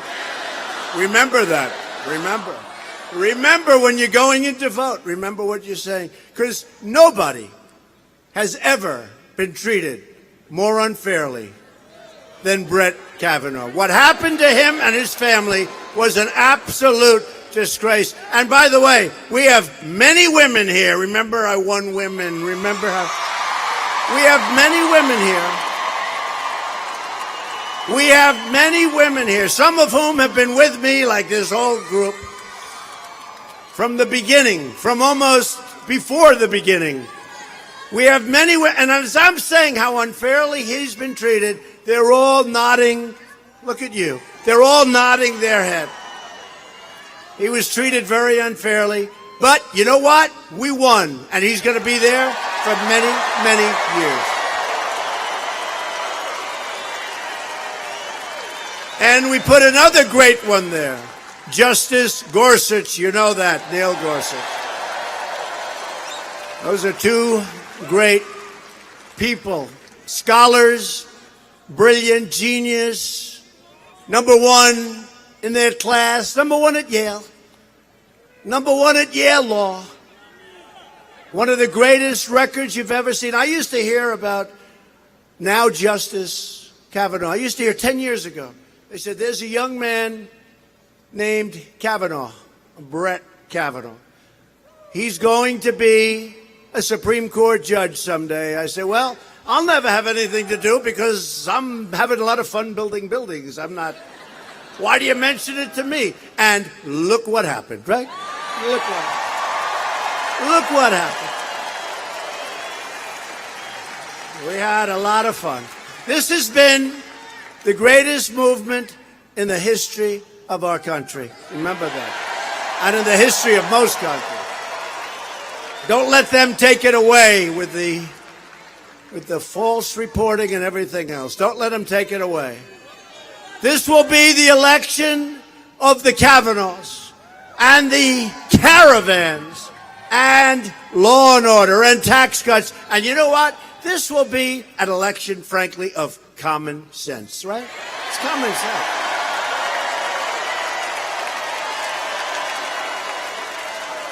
You know, they say, are you a conservative? I say, yeah, I guess. But you know, really what I am, I think I have common sense. Most of this stuff is common sense. We need borders. We need borders. We need a great military. We want low taxes. We want great education. You know, It's like, really, it's not conservative or liberal. It's common sense, right?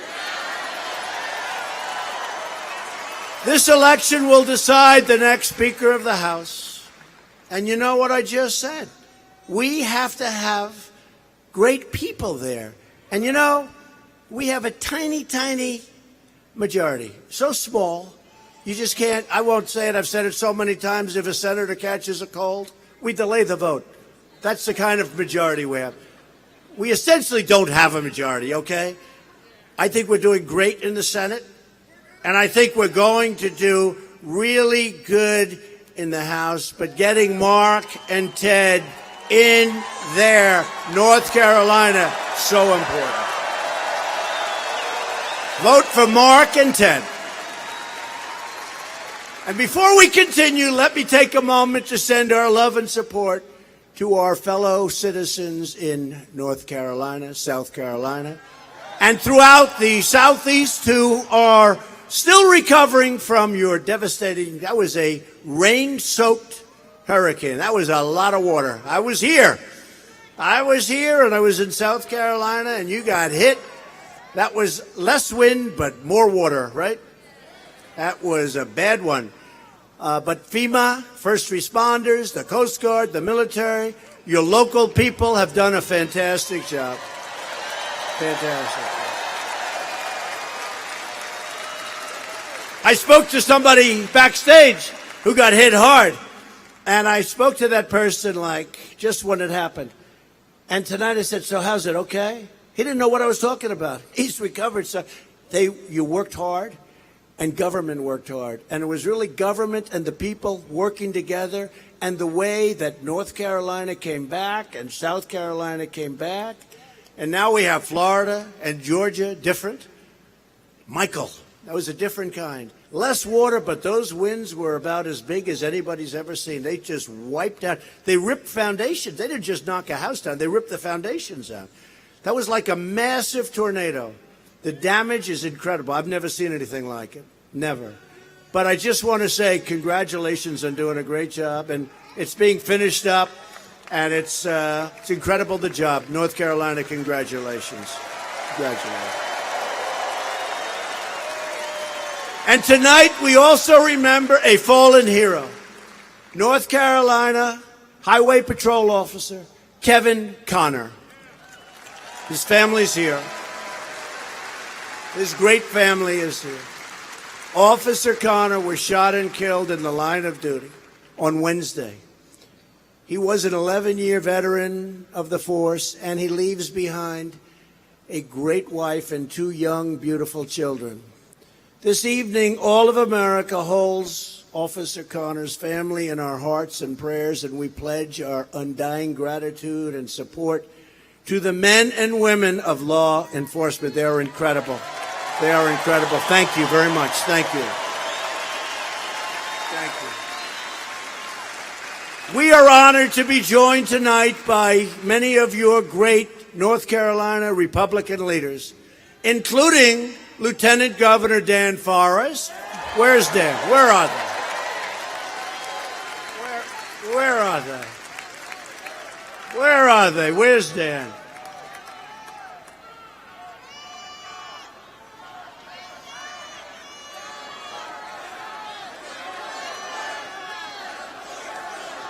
There he is. There are a lot of people in here, Dan. It's hard to find one very good-looking man. There are a lot of people in this. Thank you. Dan, thank you very much. Great job. And tell your son to get his cold better. Dan said, sir, this is my son. I'm so proud of him. Sir, he has a cold. Don't shake his head. And what did I say, Dan? I said, Dan, thank you very much, right? Tell him to take care of his cold. Another man who has been such a help to me in Washington, a really good guy, works hard, loves the people of North Carolina, Senator Tom Tillis. Tom? Where's Tom? Where's Tom? I found him. There's a lot of people, Tom. Great job, Tom Tillis. Great job. They're toying with me. They're putting all these people in different locations. Usually they have them like in one location. Sir, everybody's on the right. Now they have them all over the place. Thank you, Tom. Thank you, family, too. Great job.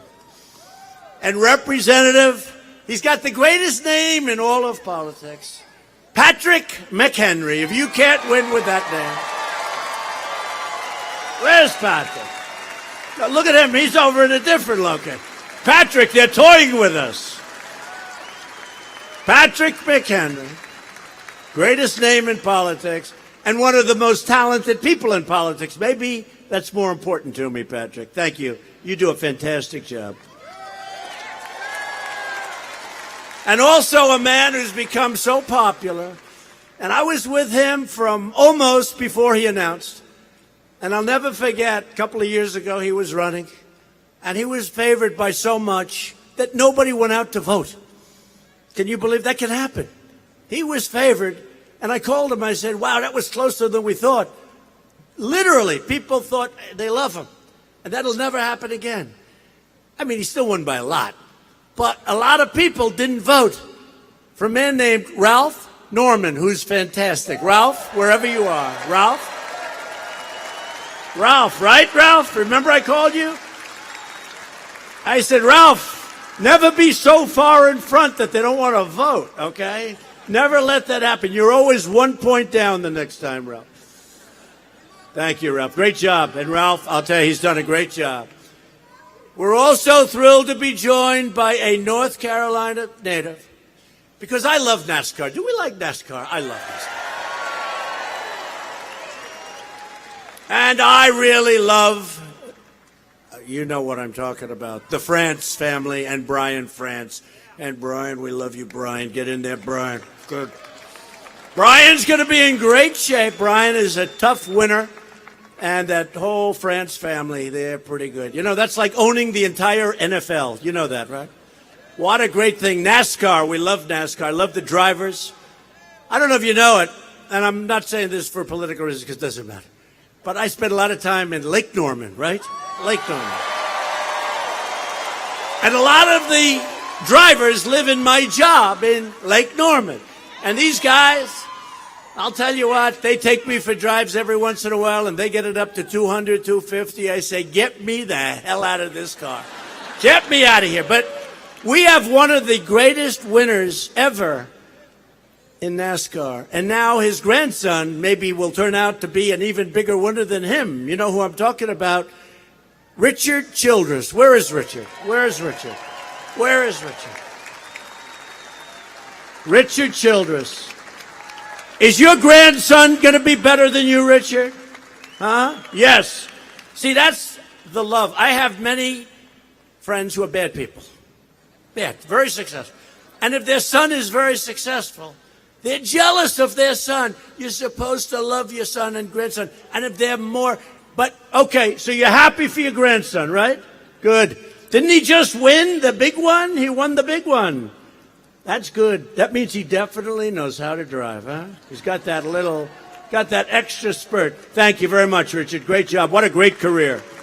Thanks, Richard. He's been with us from the beginning, Richard Childress. That's a winner for you, Richard. Richard's a winner. Finally, it's my honor to introduce two outstanding Republican candidates, the people that we're here for, really. With Richard and the governor and the senator, Tom, and all. We're really here tonight, Tom. We're really here for these two great congressmen now and soon to be congressmen. Okay? And they have run fantastic campaigns. They're doing very well. But honestly, get out and vote. Let's not take a chance, okay? Let's not take a chance. Let's not take a chance. So I want to ask for Ted Budd and Mark Harris to please come forward. Please.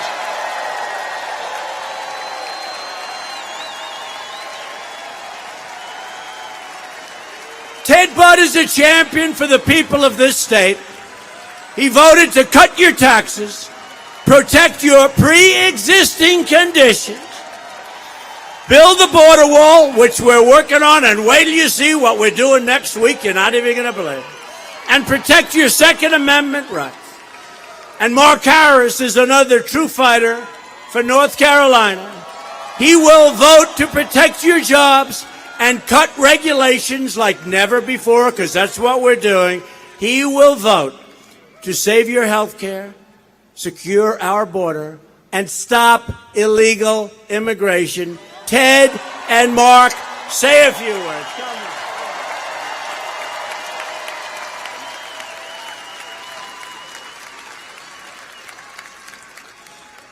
Well, good evening, North Carolina. Thank you all for being here.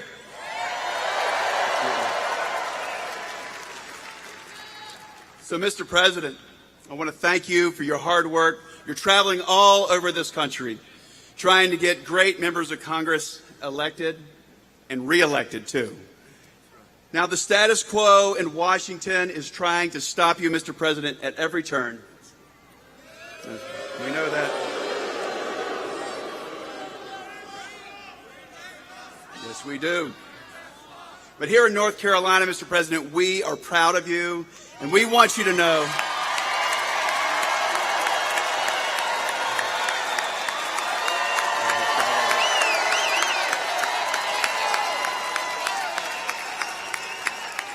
Mr. President, we have your back here in North Carolina. Absolutely. Now, my opponent is not for making America great again. Sorry. So, she's against the tax cuts, and, this is important, she's given big money to Pelosi and all her friends. So, Mr. President, I'm going to stand with you on cutting taxes, on building the wall,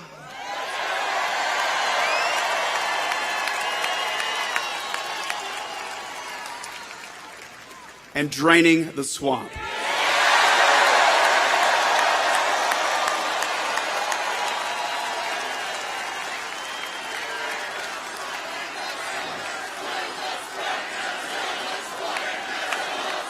It's all yours.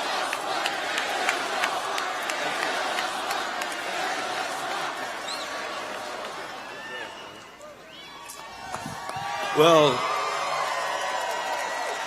let me join my voice tonight in welcoming the President of the United States to Charlotte, North Carolina.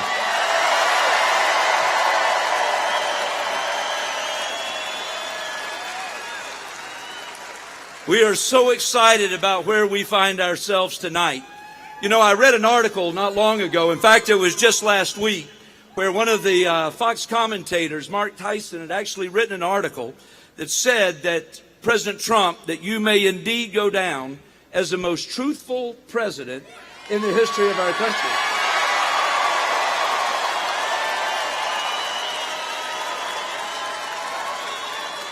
And what really got my attention was when you read through the article, he built the case in an incredible way, because he reminded us that it was Donald J. Trump that promised us that if he got elected president, he was going to move the U.S. Embassy in Israel from Tel Aviv to Jerusalem, and he got it done.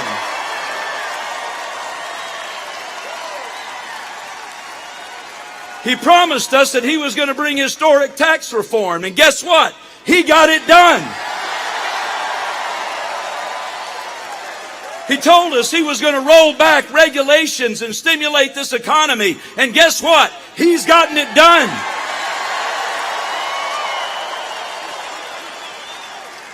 And he told us that he was going to appoint to the United States Supreme Court justices who were originalists and understood their job was to interpret the law, not make the law, because that's the job of Congress.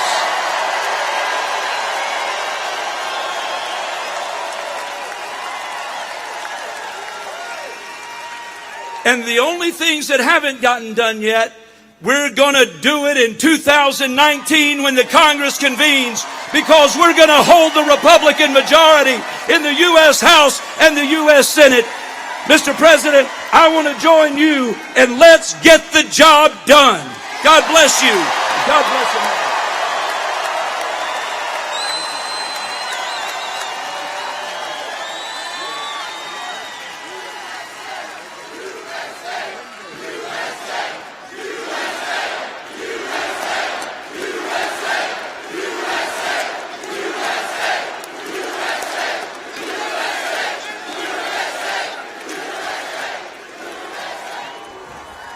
Oh, that's pretty good, huh? That's pretty good.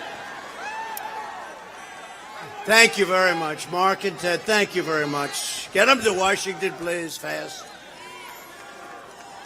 I think they're looking pretty good. What do you think? But I'm here tonight because we can't take any chances, right? Can't take any chances. Get out and vote. Ted's opponent, Kathy Manning, is an extreme liberal Democrat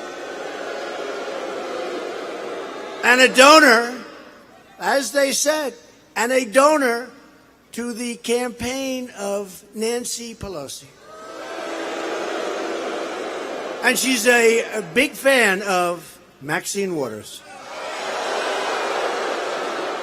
Maxine Waters. But I'm going to be nice tonight. So I won't say it. I won't say it. I won't say it. I'm going to be nice. I want them to say he was so nice tonight. Kathy Manning pretends to be a moderate, but she will always be bidding for Pelosi and the far-left donors who are backing her campaign. She's a lefty, and she's always going to be voting on the left. And I know you state very well, we won it handily, and I will tell you, you don't love the left too much. Especially that far left. She wants to raise your taxes, and she is for massive giving of amnesty. So that's the end of her. Mark's opponent, Dan McCready, is another extreme liberal trying to fool voters into believing he's a moderate. Dan McCready will be a vote for Nancy Pelosi and Waters and her radical agenda every single time. Every time. You know, a lot of them were unpopular, like in the state. They say such nice things about me, it's incredible. They're never going to vote for us. They say nice. In West Virginia, I have a situation, I like him, but he's never going to vote for us. That's the problem. We have so many states where I won with, by the way, our great Vice President Mike Pence. Mike and Karen Pence. Mike and Karen doing a great job. But we won by a lot. And some of the ads are like they're ads from me. I said, I didn't know they were Republicans. They're Democrats. They're so nice. But a vote for any Democrat anywhere in the country is a vote to put Nancy Pelosi in the Speaker's chair and to put far-left Democrats in charge of every committee and investigation in Congress. Our Congress will come to a halt. A vote for Democrats is also a vote to destroy Medicare.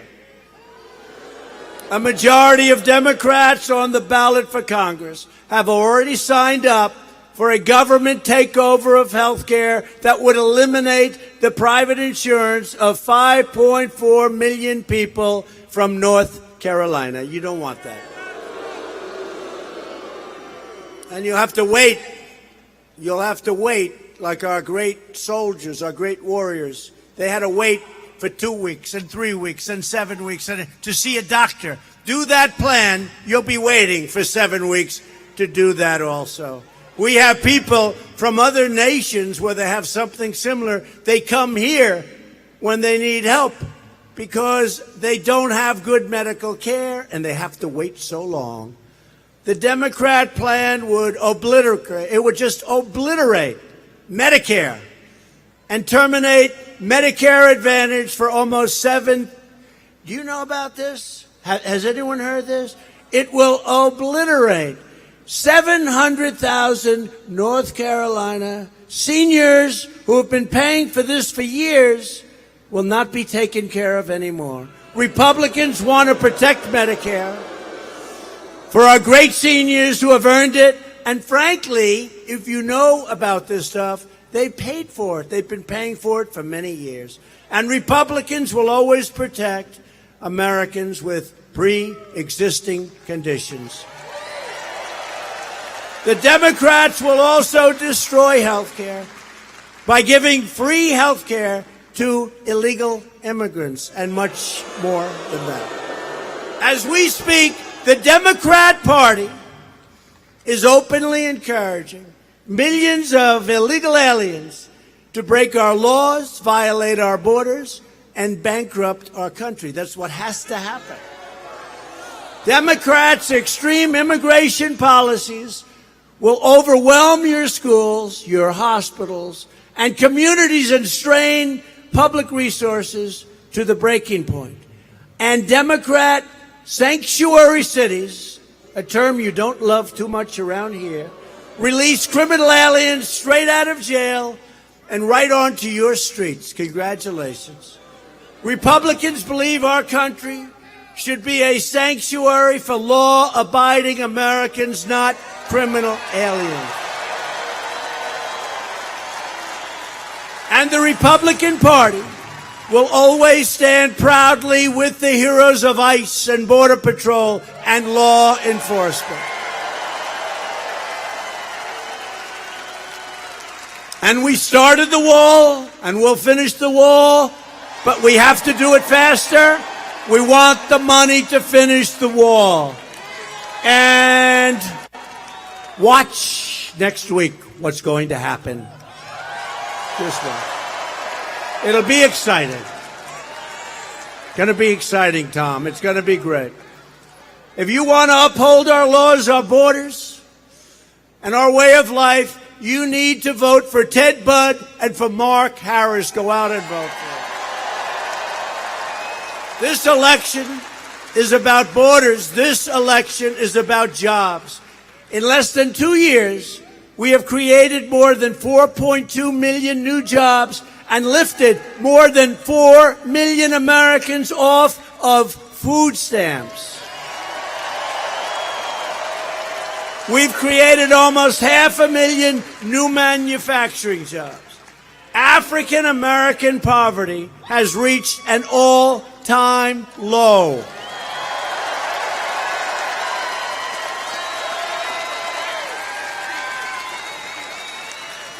African American, Hispanic American, Asian American unemployment have all reached their lowest rates in the history of our country. That's not bad. That's not bad. That's not bad. That's going to be a good soundbite of the debate. Hispanic American, African American, Asian American, the best unemployment statistics in the history of our country. What is my opponent going to be doing with that one? And this has all happened recently, folks. And if our opponent and my opponent ever got elected, we'd be heading south. We would be in such problems right now as a country.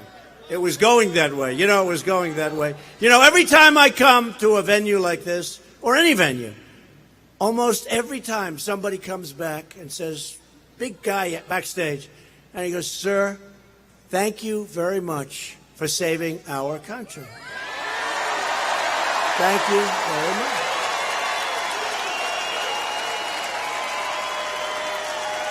Happened a little while ago. Happens all the time. This is a big, tough guy, obviously from North Carolina. This is a guy, he's almost got, most of them do have, but this one's too proud to cry. But he had tears. And he just said that, and I have so many people saying that. And you know, when it first happened, when we first started doing all of these things with regulations and tax cuts, I used to hear it, and I'd say, what do they mean? They're right. Because if this country would have gone on the path that it was going on for many years, not just the last 8 years, our country could never recover. It could never be the same. We were heading down the wrong path.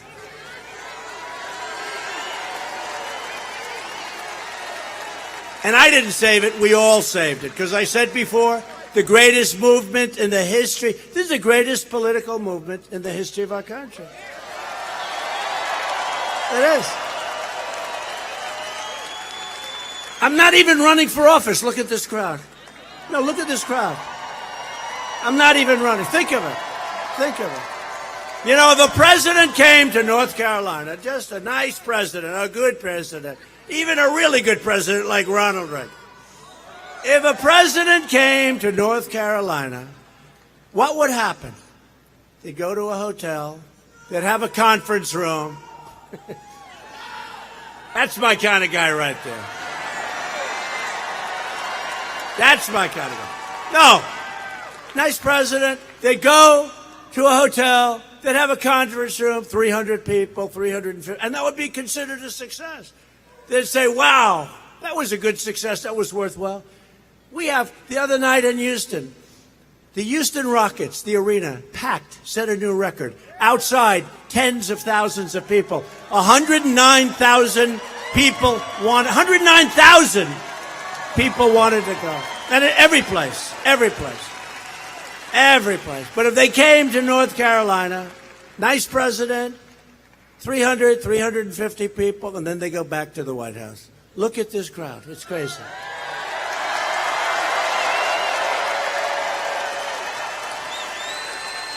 Go out and vote for Mark and Ted. Now, the thing I failed with, because it's not historic, you know that. You know what I'm going to say. I failed with women because women's unemployment only fell to 3.6%, which is only the lowest in 65 years. Everyone else is historic. Sorry. We're going to get it. I've been saying this. You know what? I've been saying this for 2 months. And every month, every week, I say, give me the number on the women. Because we're very close to historic. I want to get rid of the 65 years. The best number in 65 years. But African Americans have done better. Asians have done better. Hispanic Americans, because theirs isn't history. But we will come through for the women soon. It's this close. I want to get rid of the 65 years. It's not good enough. Anybody else would be very happy. I'm not happy with that one. Earlier this month, I announced that we are replacing the horrible NAFTA deal.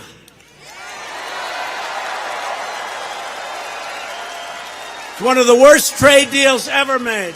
Our jobs, everything left our country. Our jobs, our plants, our factories, they left for Mexico, for Canada. One of the worst trade deals in the history of the world. There is one worse, I won't tell you, but we're working on that one too. And we replaced it with an incredible brand new U.S., Mexico, Canada trade agreement called the USMCA, like YMCA, MCA, which is a giant victory for North Carolina farmers, manufacturers, and dairy producers. They're opening up their markets. Nobody thought that would be possible. They're opening. Tom understands it. Tom, we're all happy with that. We're all happy. Tom Tillis, we're all happy with that. Everybody's happy with that.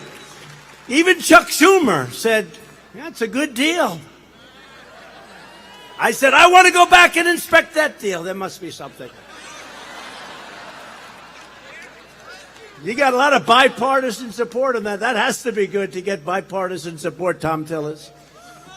But people like it. People like it. And it's true. Senator Schumer liked it. We've also taken the toughest ever action to crack down on China's abusive trade practice. Who had to do it? How to do it?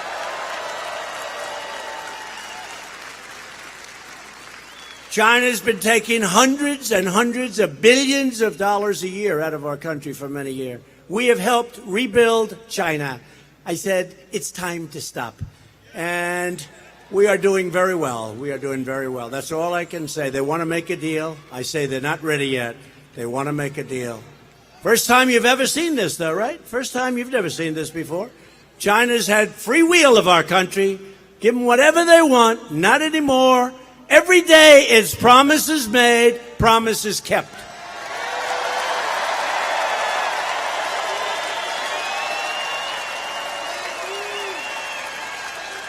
You hear that, Childress?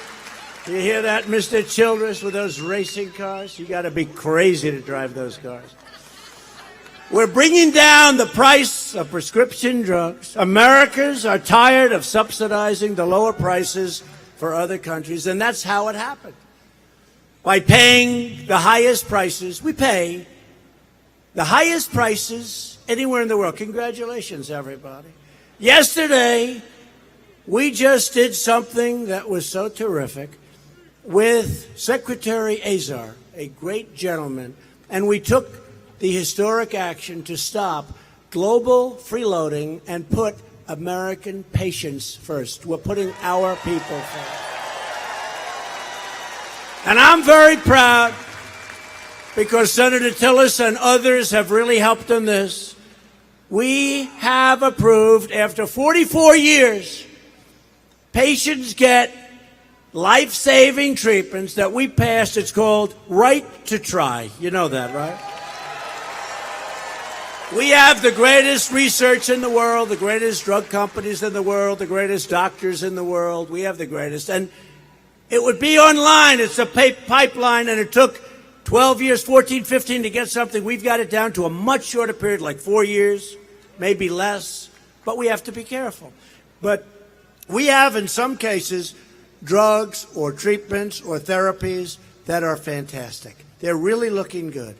And there was no way legally you could do it to help somebody who was terminally ill, very ill, terminally ill.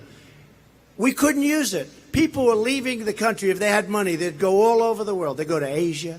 They'd go to Europe. They'd go to Africa. They'd go all over the world looking for a cure because we couldn't do it. And it sounded like, for me, not even a contest. Now, you have what's called, it's the name of the bill, the right to try. Right to try. And it's had an amazing impact. I signed it 2.5 months ago, and I'm so proud of it.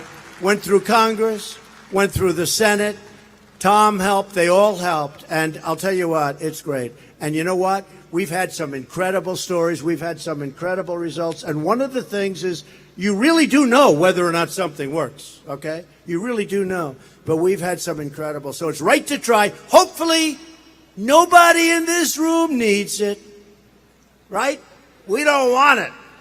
But if you need it, you can have the best in the world without having to go around. It's called hope. Hope. We passed Veterans' Choice, giving our veterans the right to see a private doctor, and the landmark VA accountability law to ensure anyone who mistreats our veterans will be fully accountable. That's right. You're fired. Get out. Boom. You're fired. We secured $700 billion last year and $716 billion this year to fully rebuild the United States military. All made in the United States. Everything built in the United States.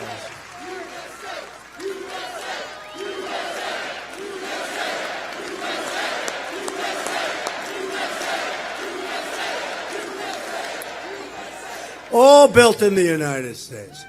At my direction, the Pentagon is now working to create the 6th branch of the American Armed Forces, the Space Force. Very important. Very important, cutting edge. It's all heading out to space. I hate to say it. Whether we like it or not, it's all heading out to space. So we have tremendous support. We have tremendous support. Remember all that support, Tom. We have great support. Everybody loves the space, and this is where it's at. This is where it's at. Whoa! Whoa!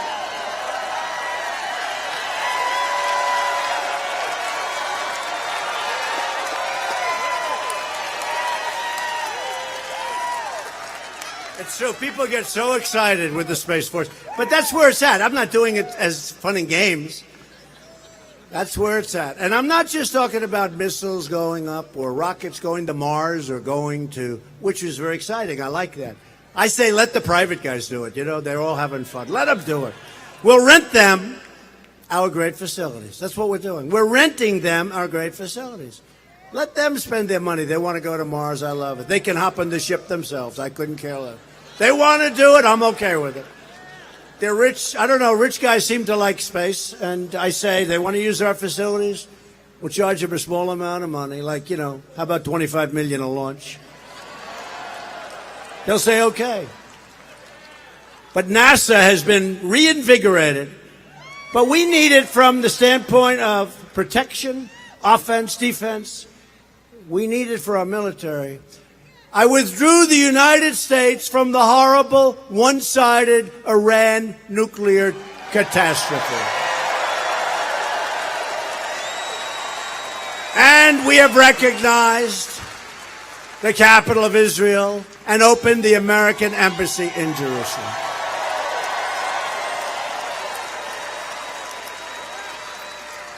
And instead of spending $1.1 billion, I opened it up for $400,000. You know that. You know. Have you all heard that story? They want to hear it again.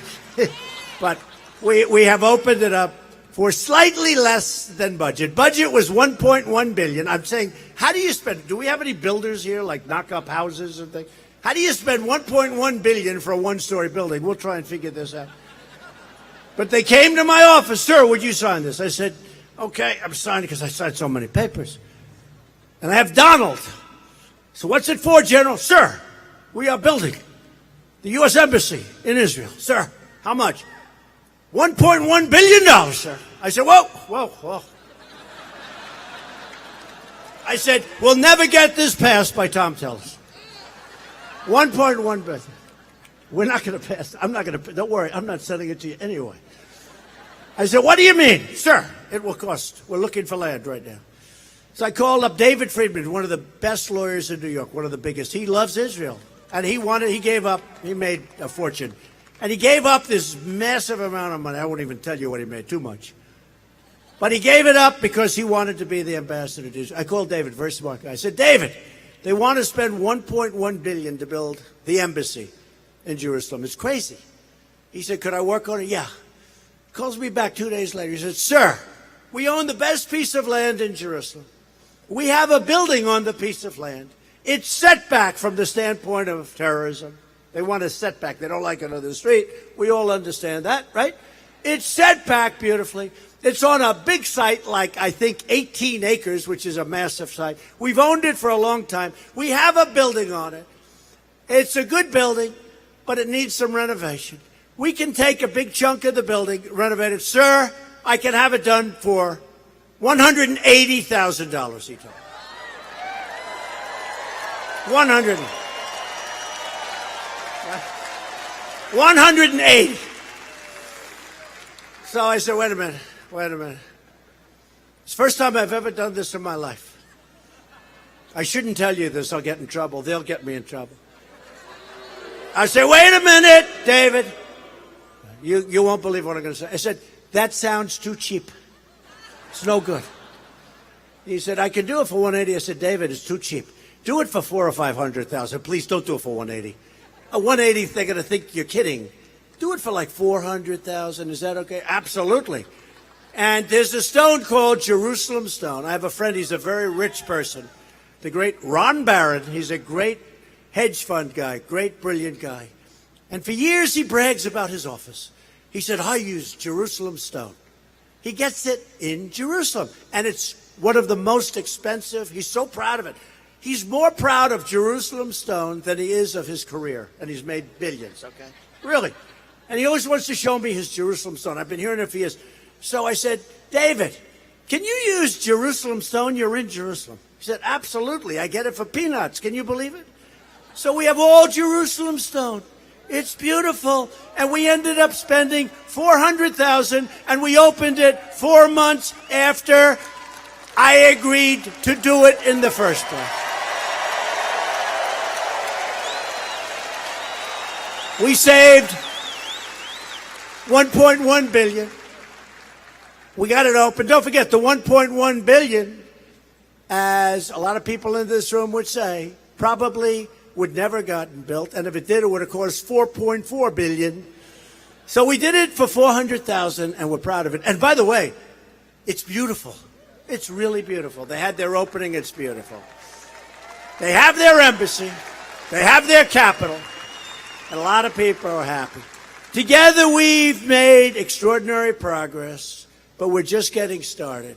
If you vote Republican this November, we will continue to cut your taxes, cut your regulations, and raise your incomes, because that's what we're doing. We will protect Medicare and Social Security. We will continue to confirm judges who will interpret our Constitution as written. We will fully secure the border for you. We will pass Kate's Law, which has already been passed by the House. We will stop sanctuary cities, stop catch and release, end the visa lottery that we talked about, end chain migration. And we will keep the criminal drug dealers and terrorists the hell out of our country.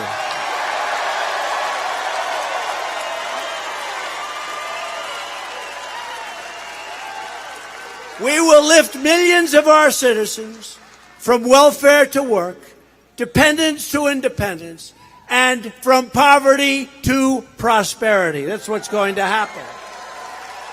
For years you watched as your leaders apologized for America. Now you have a president who is standing up for America. Very simple. Standing up for America.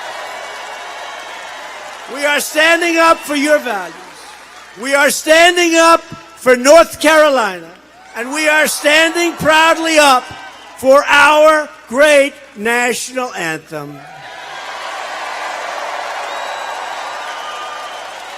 To continue our incredible momentum, you need to get your friends, get your family, get your co-workers, and get out and vote for Ted Budd and Mark Harris and vote Republican. We're going to win.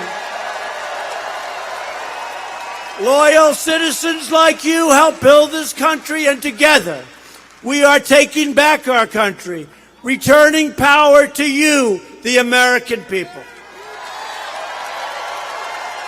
We stand on the shoulders of brave Americans who crossed the oceans, tamed the wilderness, secured our independence, won 2 world wars, and built the greatest country and most powerful military in the history of the world. American patriots defeated fascism, vanquished communism, and delivered millions into freedom. Our ancestors put down the mighty railroads, linked up the roaring highways, dug out the Panama Canal, and planted an American flag on the face of the moon. These courageous Americans did not shed their blood, sweat, and tears so that we could sit at home while others try to erase their legacy, tear down our history, and destroy our very proud American heritage. For the sake of freedom and for the sake of our children, we are going to work, we are going to fight, and we are going to win, win, win, and we are going to keep on winning. We will not bend. We will not break. We will never give in. We will never give up. We will never back down. We will never surrender. And we will never, ever lose. We will only fight to victory every single time.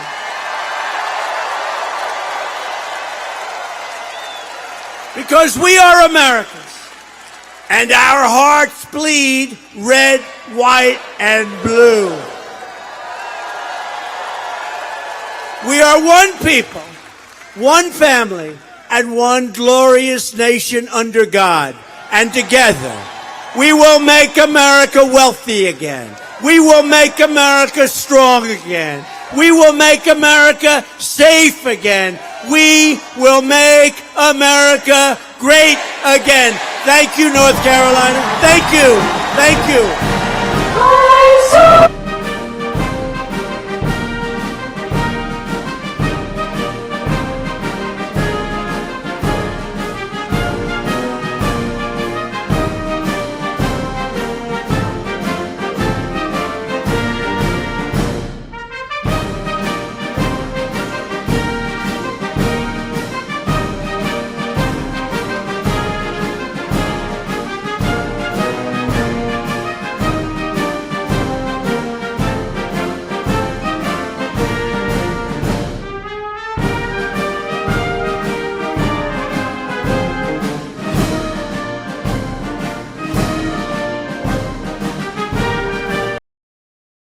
All right, folks, thank you very much for joining us, choosing us as your stream of choice. There's another rally tomorrow, same time, 4 p.m. Pacific, 7 p.m. Eastern. If you'd like to help us get to the next Trump rally, the link is in the description below. And everything helps, folks. $1, $5, whatever you can. It helps out the channel so much, and it gets us to the next Trump rally. Thank you so much for your support. My name is Jen. I'm from Golden State Times, and I will see you guys next time. Thank you so much. Have a good night, everyone. Have a good Friday. We hope to see you guys here tomorrow, 4 p.m. Pacific, 7 p.m. Eastern, and I'll see you soon. Peace.